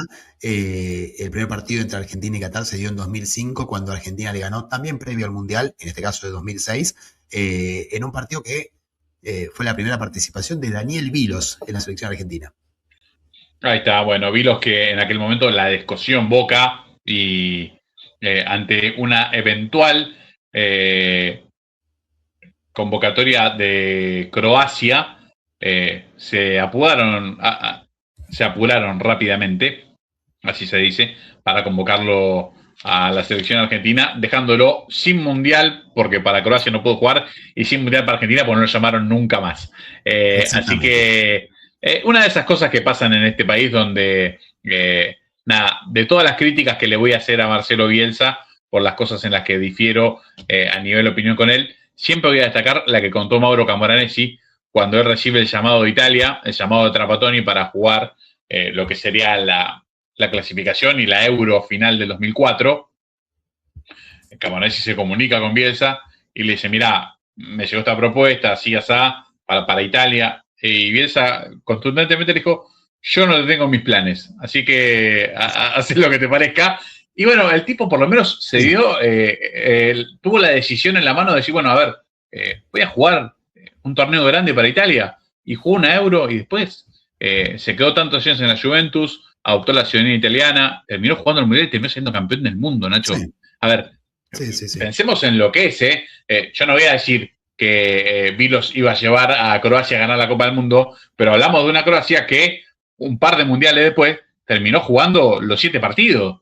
Entonces, sí. Es una experiencia que no creo que se pueda prescindir tan fácilmente, sobre todo si en tu país de origen después no te van a tener en cuenta, porque la realidad es que a Vilos lo llamaron para que no se vaya allá, no hubo otro motivo. Sí, y que encima que también Croacia 2 mundiales antes, también había jugado los 7 partidos en el 98. También, es cierto. Y además, vemos la importancia. Hace poco en este canal tuvimos a Matías Delgado, que dijo que hubiese dado la vida por jugar en alguna selección, y bueno, la Argentina no cualquiera. En cualquiera. Es cierto. O sea, miren lo que es para un futbolista, ¿no? La posibilidad de tal vez jugar en la selección, y vos tenés la posibilidad de jugar en una, y te la arruinan por taparte en otra, que después no te llamaron más. Es una falta de respeto al jugador también, ¿no? No sé si vos te acordás por edad, porque voy a tirar un viejazo tremendo. Creo que era un arquero que era de Lanús, llamado Ojeda. Y la venía rompiendo, si no me equivoco, en el fútbol español. Y claro, lo iban a convocar de la selección española, y Pasarela lo llama, un partido. Nunca más. Claramente fue para que no se lo lleven los españoles. Y uno en Argentina lo ha visto repetidas veces. Muchas veces ha pasado que convocan a un jugador cuando uno sabe que no forma parte del proceso ni que lo van a tener en cuenta, solamente para que no se vaya a jugar a otro lado. Bueno, a ver, muy diferente es si uno, si el jugador no lo siente o dice, mira, a mí no me interesa. Por ejemplo, no sé, por dar un caso, Mauro Zárate, padre chileno, madre italiana, él nacido acá, lo sondearon de las dos, dijo, yo si no es para Argentina no juego. Bueno, listo, perfecto, no hay más nada que discutir. El tipo ya dio el veredicto. Pero ese no significa que no puede ser el sueño de otro jugador jugar el Mundial, que el Mundial aparte de ni siquiera es jugarlo, es ir al Mundial. Vos el Sí, Mundial por sí. ahí vas al banco y estás 5 minutos, bueno, no importa, fuiste. A ver, pensemos que son un número limitado de jugadores de fútbol en la historia los que te tocan una experiencia semejante. Eh, Sí. nada, bueno, un Y, y dato de como vimos, color jugadores que se matan por interesante, jugar en cualquiera, que es jugadores que se matan por tal jugar en cual. cualquier selección, que saben que en la suya no lo van a convocar y dicen, bueno, tal vez en otra sí, y haberle hecho eso a Vilos en el mejor momento de su carrera, además, eh, a falta de mejores palabras, es una guachada. Sí, sí, sí, coincido, 100%. Pero bueno, lindo para cerrar Qatar con el dato argentino, como le dice Nacho de Tito, al bueno, dato final del recorrido de los países. Nos queda un solo país, nos queda, bueno, la sólida Suiza, vamos a decirlo así, Las sólidas. que es sin lugar a dudas el equipo más importante de este grupo. Sí, del que más información hay y con el que vamos a arrancar, con, bueno, como todos, con un poco de la historia de los mundiales, con la historia que a mí más me gusta decirle a toda la gente que me cruzo para hablar de fútbol, que es básicamente toda la gente que me cruzo en mi vida, porque es lo único que sé hablar, con el dato de Suiza más random que tengo, que es el que en el 2006 se fue eliminado de un mundial, no solamente sin perder, sino sin recibir ningún gol. Y dejando otro récord en ese mismo partido, que es que en el partido que queda eliminado, que obviamente sale 0-0 y pierden por penales, los penales los pierden 3-0, siendo la primera selección del mundo en un mundial que erra los 3 penales que patea en una serie. O sea, el arquero de Suiza todavía los debe estar puteando, porque haber dicho, hermano, no me hicieron un gol. En los penales, vamos, atajo el primero a Shevchenko y ustedes cerran los 3. Para mí se fue en otro avión separado, a otro lado, a otra nacionalidad, se nacionalizó otro país, hizo croata para jugar con Vilo. Después, pobre, porque la verdad, nada, una lástima lo de Suiza, que en ese mundial clasificó con 7 puntos, le tocó Ucrania en octavos, empata 0-0 y se queda afuera. Pero bueno, una selección, como dijimos al principio, ¿no? Que va a jugar su sexta Copa del Mundo consecutiva, 13ª en total, sin nunca haber obtenido un podio. Esto de las selecciones que más mundiales jugaron, solo lo supera México. Solo México jugó más mundiales sin un podio. México disputó 17 Copas del Mundo y no pudo, o sea, 18 con la que se viene, ¿no? Y nunca pudo obtener un podio. Suiza lo que tiene es que sí disputó cuarto de final, disputó 3 cuartos de final, pero nunca jugó el quinto partido, porque los cuartos de final que disputó fueron 34, 38 y 54 en el mundial que fue local, donde se necesitaba menos partidos para llegar a cuartos de final, ¿no? 34 y 38 ganando un partido, estabas en cuartos, y en el 54 al terminar la fase de grupos, clasificabas a cuartos de final, con lo cual nunca jugó Suiza un quinto partido, habiendo jugado 13 Copas del Mundo. Sí, un datazo y además partidos que por lo menos yo recuerdo memorables. Bueno, el primero que se me viene a la mente es el del 2014 con Argentina. Partido durísimo donde nada, Argentina terminando en la última jugada del partido prácticamente cuando ya se iban a los penales. Sí, Pero hay muchos equipos suizos que merecieron pasar. Después vamos a ver alguna imagen del que contó Nacho antes. Otro equipo que es increíble que no haya jugado cuarto de final. Ese equipo, una sí. locura, pero aparte una locura por el cruce que le había tocado. Bueno, nada, me parece que es una cuenta pendiente y da la sensación, más allá de que vamos a ver cómo se desarrolla y el cruce que le pueda tocar, pero que tiene una generación y que tiene un mundial con la carta abierta como para que, bueno, pueda cumplir ese objetivo en esta Copa del Mundo. Sí, de los últimos 6 mundiales que disputó, en 5 disputó los octavos de final. Podría decirse, en base a esto, a la historia reciente, es la México de Europa. Siempre llega, siempre pasa la fase de grupos, pero no pasa de octavos. Nada, también ha sido en la que más participado como México. Es muy, la comparación, obviamente, son dos equipos completamente diferentes, pero las referencias son muchísimas entre Suiza y México. Que bueno, ahora Suiza en este sexta participación consecutiva tratará de meterse en los cuartos de final, pero van a necesitar 6 partidos para eso. O sea, van a necesitar jugar 6 partidos para meterse en cuartos.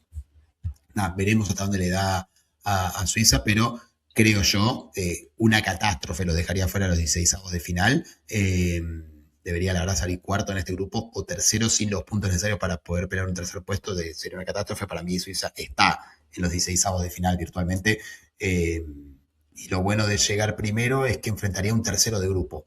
Recién se enfrentaría a un cuco en los cuartos de final, que sería el primero del grupo de Colombia y Portugal, con lo cual puede ser que se repita un cruce con Portugal en octavos de final, lo cual los suizos dudo que quieran rememorar debido al último mundial donde se comieron un 6-1 categórico contra Portugal en octavos de final, con una Suiza que, nobleza obliga, voy a decir, yo en el Brode lo puse que ganaba 1-0, le puse... le pegué al gol de ellos, me faltaron los 6 de Portugal, estuve Claro. cerca. Se me escapó en los últimos minutos el resultado de eso. Una parte estuvo bien, una parte estuvo bien. Se me escapó al final, lo tuve ahí hasta el último momento. Pero bueno, eso en cuanto a la historia de Suiza en los mundiales, una rica historia de una selección que ha jugado muchísimas Copas del Mundo, 13 en total para ellos. Montón, y bueno, muchos recuerdos. Cuando veamos el video, te iba a decir, lo iba a guardar para ahí, pero lo voy a decir ahora porque me gusta spoilear la vida y como soy un ansioso medicado, hay que tirar todo antes. Iba a decir, siempre me viene a la cabeza cuando vuela a los mundiales Suiza en 1994, mundial que tengo muy presente porque fue el primero que recuerdo con una edad como para ver todos los partidos. La delantera de Ciriaco Forza y Estefan Chapuisat. Y son esas cosas que decís, viste los datos random que recordás en la vida. Por ahí me preguntás qué comiste anoche y no tengo ni idea, pero la delantera de Suiza en el 94 está presente, pero a todos lados de la vida. Bueno, esa selección marca un poco la vuelta a los grandes escenarios y después, como decía Nacho, de la del 2006 en adelante, bueno, hemos visto una Suiza siempre partícipe y que siempre nos dejó la sensación, o casi siempre, de que podía un poquito más. Este equipo está para un poquito más, para avanzar un poquito más. Sí, además de la que pierde con Ucrania, como bien mencionaste vos, la que pierde con Argentina en tiempo extra. Son muchas derrotas, partidos se le escaparon sobre el final. Y mismo cuando pierde con Argentina, después del gol de Di María, tiene una jugada que es una carambola que pega en el palo, le rebota en la pierna a Chiquito Romero, que se va al lado, que era para empatar y a los penales. Y después en los penales, bueno, pobre, si patea lo mismo que en 2006, Suiza no te da chances, pero digamos, en los penales en 50 y 50 es una moneda al aire, podría haber pasado cualquier cosa y tal vez, ¿quién te dice? Argentina se despedía en octavos del final y no teníamos la recorrida hasta la final y tal vez Abel, en vez de ser un ídolo popular, hubiera sido lapidado al volver a Argentina. Lo que cambia es esas jugadas, ¿no?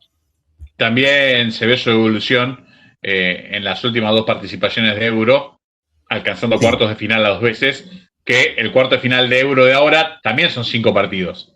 Que en algún momento los cuartos de final eran, bueno, pasabas la zona de grupo y estabas en cuartos, ahora ya son 5 partidos, significa que, bueno, te cargaste un cruce eliminatorio y Suiza lo ha hecho las últimas 2 veces. Así que, bueno, nada, va increyendo y le falta un golpe fuerte en la mesa en el gran torneo de fútbol. Le falta un gran golpe en Copa del Mundo. Tiene que hacer una gran actuación en mundiales y, bueno, nada, aprovechar una generación que lo puede llevar ahí. Sí, justo lo que mencionabas de Suiza de la Eurocopa, también se va invicto. Gana 2 y empata 3, porque pierde con Inglaterra por penales. Claro. Con lo cual, Suiza, que vaya invicto Suiza no te da ninguna garantía de nada, puede quedar afuera igual. La verdad, pobre los amigos suizos, 2 victorias, 3 empates en esa Eurocopa, eliminando a Italia, que era la vigente campeona. Sí, con un baile. Enfrentando, le podrían haber hecho 3 o 4. Le podrían haber hecho 3 o 4, fue un paseo. Tremendo. Me acuerdo verlo y todo el partido decir, ¿qué le parece? Italia parece que es Suiza y Suiza parece que es Italia, digamos, yendo a la historia, ¿no? Y después tuvo que enfrentar a Inglaterra, o sea, se enfrentó en octavos al campeón de la edición anterior y en cuartos al finalista de la edición anterior, que era un candidatazo para esta Euro, con lo cual tampoco el sorteo a Suiza le da muchas ayudas generalmente. Sí se la dio en 2006 con Ucrania, que la verdad, ¿quién no quiere tener un debutante de un mundial en los octavos de final? Bueno, no tuvieron suerte, la verdad. Después de 2014 Argentina, que fue la subcampeona del mundo y tenía un Messi descomunal. La verdad, bueno, no han tenido suerte cuando tuvieron que tener los suizos, que si hay algo que sí tiene este mundial son variantes. Su entrenador Murat Yakin, justo que mencionamos antes a Delgado, fue campeón Murat Yakin manejando a Delgado en el Basel, en el 2016, uno de los últimos títulos de Matías en Suiza, y después de varios años agarró la selección, dirigió, justo cuando le llegó la oportunidad de la selección fue muy raro, por dos motivos. El primero porque el entrenador saliente Petkovic llevaba 7 años en el cargo de Suiza y pidió que lo liberen luego de la Euro del 20, que también había sido una buena Euro para Suiza. Luego de la Euro del 20 pidió que lo liberen para dirigir al Bordeaux, equipo que hoy en día está en la cuarta categoría de Francia. Se liberó, se fue, terminaron despidiéndolo a los pocos meses. Hoy en día está dirigiendo a otra selección que disputará el Mundial, pero su historia en la selección se terminó y ahí Suiza va con Murat Yakin, un Murat Yakin que, como vemos acá, esta es una de las variantes que utiliza. Ahora vamos a hablar bien de todos los cambios que fue teniendo Suiza en estos tiempos, pero lo primero que podemos ver acá es en el arco que no está Jan Sommer, ¿no? Creo que es lo raro, ¿no? Uno está acostumbrado a verlo a Jan Sommer en el arco suizo, disputó 3 mundiales, disputó 3 Eurocopas, bueno, firmó su retiro de la selección luego de la última Euro, y en su lugar está el actual arquero del Borussia Dortmund, que es Kobel, un arquero que una vez por temporada se manda un blooper. Yo creo que es un muy buen arquero, es un gran arquero, pero tiene su blooper por temporada. Creo que todos los suizos estarán pidiendo por favor que haya tenido ya un blooper este año en el Borussia Dortmund o que lo tengan acá en breve para que llegue al Mundial ya limpio de cargas. Pero nada, un gran arquero, uno de los mejores jugadores que tiene Suiza, está en el arco. Y después, bueno, acá estamos viendo un 4-2-3-1, que es una de las formaciones preferidas del entrenador Yakin, que también puede ser 4-3-3. ¿Cómo hacemos ese 4-3-3? Bueno, vamos a ver con las flechas, Xhaka poniéndose de volante tapón y Rieder bajando a cubrir el doble 5 con Freuler. En ese caso se daría un 4-3-3 en vez de un 4-2-3-1. Lo que sí es innegociable en este equipo es el tridente ofensivo de Ndoye, Embolo y Vargas. Esos tres no se mueven. Más uno de los últimos amistosos previos que pierden 3-4 con Alemania, entre Embolo, Ndoye y Vargas hicieron todos los goles y asistencias del partido, con lo cual creo que si le quedaba alguna duda al entrenador, la única duda es que esos tres no se mueven de ahí arriba. Después, inclusive, creo que el técnico suizo tomó nota, porque después del 3-4 con Alemania, enfrentan otro amistoso a Noruega, una selección que había demostrado en las eliminatorias y en amistosos previos un potencial y arsenal ofensivo muy peligroso, y terminó siendo un empate 0-0 con un 3-4-3, otra variante táctica en la que lo que no tocó fue Vargas, Embolo y Ndoye, Embolo y Vargas, como quieran mencionarlos en el orden que ustedes quieran, pero esos tres fueron inamovibles para el entrenador de suizo. Y bueno, lo que yo creo que hará es, ante equipos inferiores como los que serán seguramente todos en la fase de grupos, salga con esta formación que vemos acá, con el 4-2-3-1, con Rieder más como enganche que como volante tapón, con Xhaka más liberado de la presión defensiva y con un 4-2-3-1 más ofensivo. Pero si le toca después enfrentarse, por ejemplo, que mencionábamos, si le toca clasificar primero y luego en octavos de final enfrentarse a Portugal, yo creo que va a usar el 3-4-3 que usó contra Noruega, que sí le pudo servir para parar a Haaland, solo Odegaard y todo ese ataque noruego que no te tengo que decir a vos, Dani, el daño que ha causado en esta eliminatoria. No, tremendo. La eficacia que ha tenido, creo que es una opción más que válida para Suiza para tratar de enfrentarse a un equipo que los papeles es superior a ellos. Totalmente. Nada, es interesante, tiene jugadores de primer nivel, muchas variantes y lo bueno de tener un proceso que no llega forzado, sino que viene, a ver, no voy a decir floreándose porque no sería la palabra correcta, pero sí que viene tranquilo y las exigencias tampoco son de ir a ganar el Mundial, sino de hacer una buena participación, hace que pueda llegar con todas las variantes ensayadas, ¿no? Uno ve en los amistosos previos que los entrenadores que saben que no tienen riesgo para lo que se viene, bueno, intentan eso, que el Mundial no los sorprenda probando cosas puntuales para enfrentar a diferentes rivales. Claramente no es lo mismo tener que defender a la delantera noruega que tener que defender a la delantera catarí. Bueno, eso tiene que influir radicalmente en las posiciones y en las funciones de tus jugadores. Es fundamental y no se puede dejar fuera del análisis. A ver, ni en el nuestro en la previa, ni el del entrenador, ni en lo que pasa en el campo de juego. Está claro que si vos tenés que marcar a Haaland, no es lo mismo que marcar al 9 de Qatar, con todo respeto. Por ahí el 9 de Qatar ese día se levanta iluminado y te mete 3 al ángulo. Lo más probable es que no pase. Lo más probable es que no pase. O lo más probable es que la pelota no le llegue muchas veces. Bueno, Sí, sí. de eso se trata un poco esto también. Sí. Lo que hizo el entrenador suizo contra Noruega fue subir a los laterales en el 3-4-3, con lo cual era en realidad un 5-2-3, si queremos verlo Claro. de otra manera, contra Noruega, para obtener obviamente a la bestia esa que tiene Noruega en la central delantera. Eh, pero bueno, acá vemos jugadores también muy conocidos como Ricardo Rodríguez, que debe estar jugando, si mal no me equivoco, su 15º mundial de manera consecutiva. Creo que sí, un jugador que ya vamos a ver más adelante, no quiero hacer un spoiler, pero ya vamos a ver jugando hace un montón en la selección. Después está Akanji, el central del Inter, campeón de todo con el Manchester City. Tiene una defensa que le permite tener estabilidad en el fondo, tiene mucha, mucha historia con este equipo, son muchas ediciones seguidas, mucha consistencia en los nombres, lo cual le permite saber lo que juega, ¿no? Algo que mencionabas vos, Dani, recién.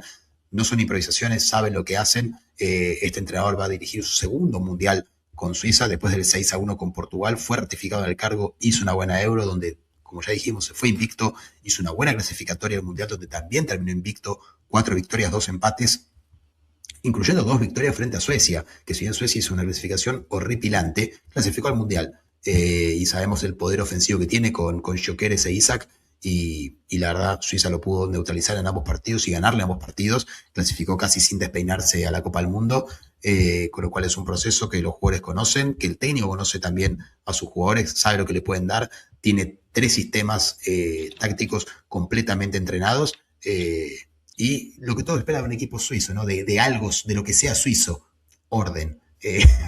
Orden, prolijidad. Creo que esas son las cosas que destacan al equipo suizo y mucho de lo que veremos en este mundial. Tal cual. Y como siempre decimos, datos de esos que son conocidos, pero vale la pena refrescar, que en un país como Suiza, donde se habla alemán, francés e italiano, en el vestuario tengan que hablar inglés los jugadores para entenderse, es una de las cosas que hay que remarcar siempre porque es maravilloso, ¿no? Un crisol de rosas extraordinario en ese vestuario. Hay tanto lío que hay que hablar en inglés, así que imagínense. Exactamente, exactamente. Bueno, acá un poco los datos que veníamos viendo y cómo llega al Mundial. Como dijimos, cuarto de final de Euro. Sí tuvo un descenso en la UEFA Nations League, donde estaba en la Liga A, descendió a la B con 2 empates y 4 derrotas, no pudo ganar ni un solo partido, pero bueno, poco les debe importar. Y lo que se dice que muchas selecciones hacen casi intencionalmente es probar muchos jugadores, porque si después ganan la Liga B, ya automáticamente dan el repechaje para clasificar a la Euro en caso Claro. que no entren por fase de grupos, como le pasó a Una Suecia. cosa, una cosa que me parece vergonzosa Una abominación. de la UEFA es, vos tenés la tabla de cómo van quedando los equipos, ¿sí? Yo te entiendo, si vos querés hacer participar a la Nations, que es, bueno, mira, es por tabla. Listo, entraron los primeros 6, 7, 8. ¿Quién es el primero de los que quedaron en la tabla general? El noveno de la tabla general, ese va a tener la chance. Bueno, eso te lo entiendo. Pero que vos pongas a los ganadores de cada grupo de Nations en el mismo lugar, como si fuera más importante ganar el grupo C de la Nation League que salir en semifinales o cuarto de final de la zona A Sí. cuando jugás contra todo lo bueno, es una locura, pero quiero decir, a ver, y no culpo solamente a UEFA, culpa a No, todas las no, no. federaciones, es, maestro, ¿cómo levantaste la mano para votar eso? Para decir que sí. O sea, es una cosa increíble. A ver, el famoso tanking, ¿no? Ya lo empezamos a ver en todos los deportes. O sea, Sí, ahora ya lo empezamos a ver también en la Nations League, como si faltaba algo. exactamente, exactamente. Pero bueno, estos son todos los datos que tenemos de Suiza. Ya mencionamos la versatilidad, 3 formaciones entrenadas, un buen presente, un entrenador que va a dirigir su segundo mundial, que ya conoce a los jugadores, que ya sabe lo que es jugar una máxima competición, que sabe también lo que es irse goleado de la máxima competición, ¿no? Pues se fue con un 6-1 lapidario con Portugal.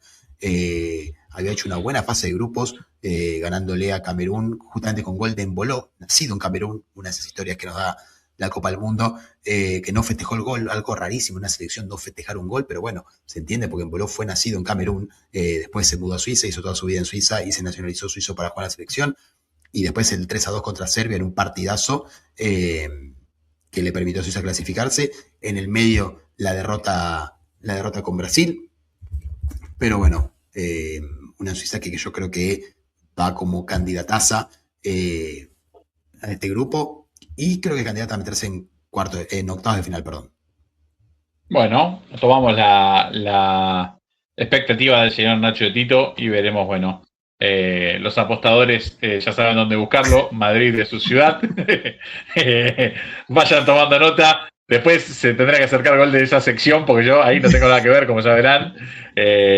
Y además no me pregunten, porque si hice un podcast que se llama Italia Road to World Cup 2026, ya estoy completamente descalificado. Mi opinión está descalificada para lo que viene en Copa del Mundo. Nachito, repasando cómo llega, la parte táctica, las expectativas.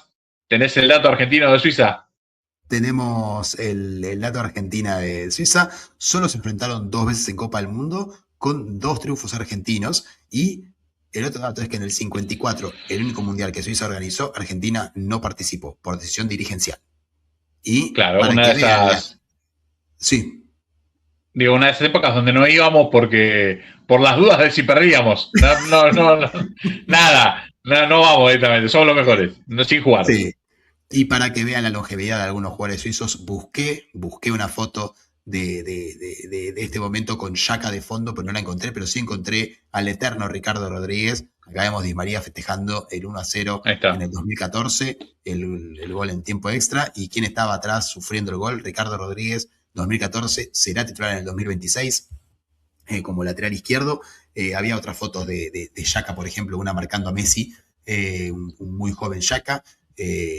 Pero bueno, varios jugadores que repiten y veremos si la longevidad, más la versatilidad, más el conocimiento suizo le permiten llegar más allá de los octavos de final. Yo creo que a octavos tiene el camino bastante allanado, más que nada también porque, como ya dijimos, de clasificar a 16avos en el primer lugar, va a enfrentar a un tercero de grupo, ya ahí las posibilidades son muchísimas, pero va a enfrentar a un tercero de grupo que debería ser un rival accesible, salvo alguna catástrofe de algún candidato que tal vez caiga en un tercer puesto inesperado, o esos típicos grupos como el de Argentina en el 94, que terminan 3 empatados con 6 puntos, y justo el mejor termina tercero, ¿viste? Como puede pasar. Bueno, salvo alguna de esas situaciones, Suiza debería enfrentar a un rival considerablemente débil en los octavos, en los 16avos, y luego en los octavos esperar al primero del grupo donde están Colombia y Portugal, donde yo creo humildemente que Portugal va a ser el primero del grupo, con lo cual, por segundo mundial consecutivo, apostadores, no, mentira, digo, por segundo consecutivo yo creo que en octavos de final vamos a tener un Portugal-Suiza. Bueno, muy bien, veremos si se da así, si se respeta un poco la lógica, que bueno, a veces se da y a veces no en Copa del Mundo, es lo lindo que tiene justamente este formato que tanto amamos. Para cerrar nos queda solamente, bueno, un recuerdo del equipo suizo, equipo del que ya hablamos en el día de hoy, partido de octavos de final de Alemania 2006, entre Ucrania y Suiza, partido que termina 0-0. Lo decía Nacho, los dos récords de Suiza en aquel partido, terminar sin goles en contra en todo el Mundial, terminar sin penales a favor marcados en esta definición, y del lado del lado ucraniano, Shevchenko, que a veces uno se olvida, porque ni siquiera está en el compacto. Digo, Shevchenko arrancó la serie errando y después termina este gol de Gusev dándole la clasificación a Ucrania. Quiero decir que para mí este partido siempre es el partido que digo que termina de romper el Mundial, porque a Italia, que era el que venía por ese lado, le tocaba un cruce muy duro con Suiza. Yo creo que esa Italia de igual forma iba a pasar, pero el hecho de que le tocara a Ucrania en cuartos de final del Mundial te toca Ucrania, y del otro lado le tocaba al ganador de ese partido, era Alemania-Argentina, o sea, un partido de semifinal o final, que sabías que se iban a sacar chispas, y vos recibías a uno de ellos herido, tu rival era Ucrania e Italia verdaderamente nada. No quiero decir sin problemas, pero contundentemente pasó por encima al equipo ucraniano que pagó el hecho de también estar hecho, ¿no? De saber que ya está, ya hicimos un mundial bárbaro, cuarto de final, estamos entre los 8, ¿qué nos van a pedir? Italia le ganó 3-0, lo goleó, ver una goleada en Copa del Mundo en cuartos de final no es fácil, no es habitual. Italia lo eliminó y a partir de allí se le termina de abrir, bueno, un camino para ir a instancias decisivas. Cuando estás en semifinales, ya el mundial es para cualquiera. La diferencia entre salir primero y cuarto, créanme, que es así. Así finita. Es un fallo arbitral, es una planificación de partido, es una lesión de una figura, es lo que fuera que sea que el partido sea normal, bueno, termina definiendo una Copa del Mundo. Nachito querido, bueno, extenso repaso, muy lindo, muy minucioso de algunos de los equipos que vamos a ver en este mundial. Y nada, quiero decirte que lo disfruté muchísimo y que nada más nos quedan 10 grupos. Así que bueno, habrá mucho fútbol por delante. Poquito grupo, ya casi terminamos, ya estamos, pero sí, no, un repaso muy lindo, creo que muy completo. Obviamente, si encuentran algún caso como el de Bosnia, de 2 mundiales, 0 euros, que lo dejen en los comentarios, por favor. Pero bueno, estaremos con el resto de los grupos y los equipos. Análisis, creemos, bastante detallado para tener toda la información de los participantes iba a decir de Qatar, pensando en el equipo qatarí, en todo, del mundial este tripartito.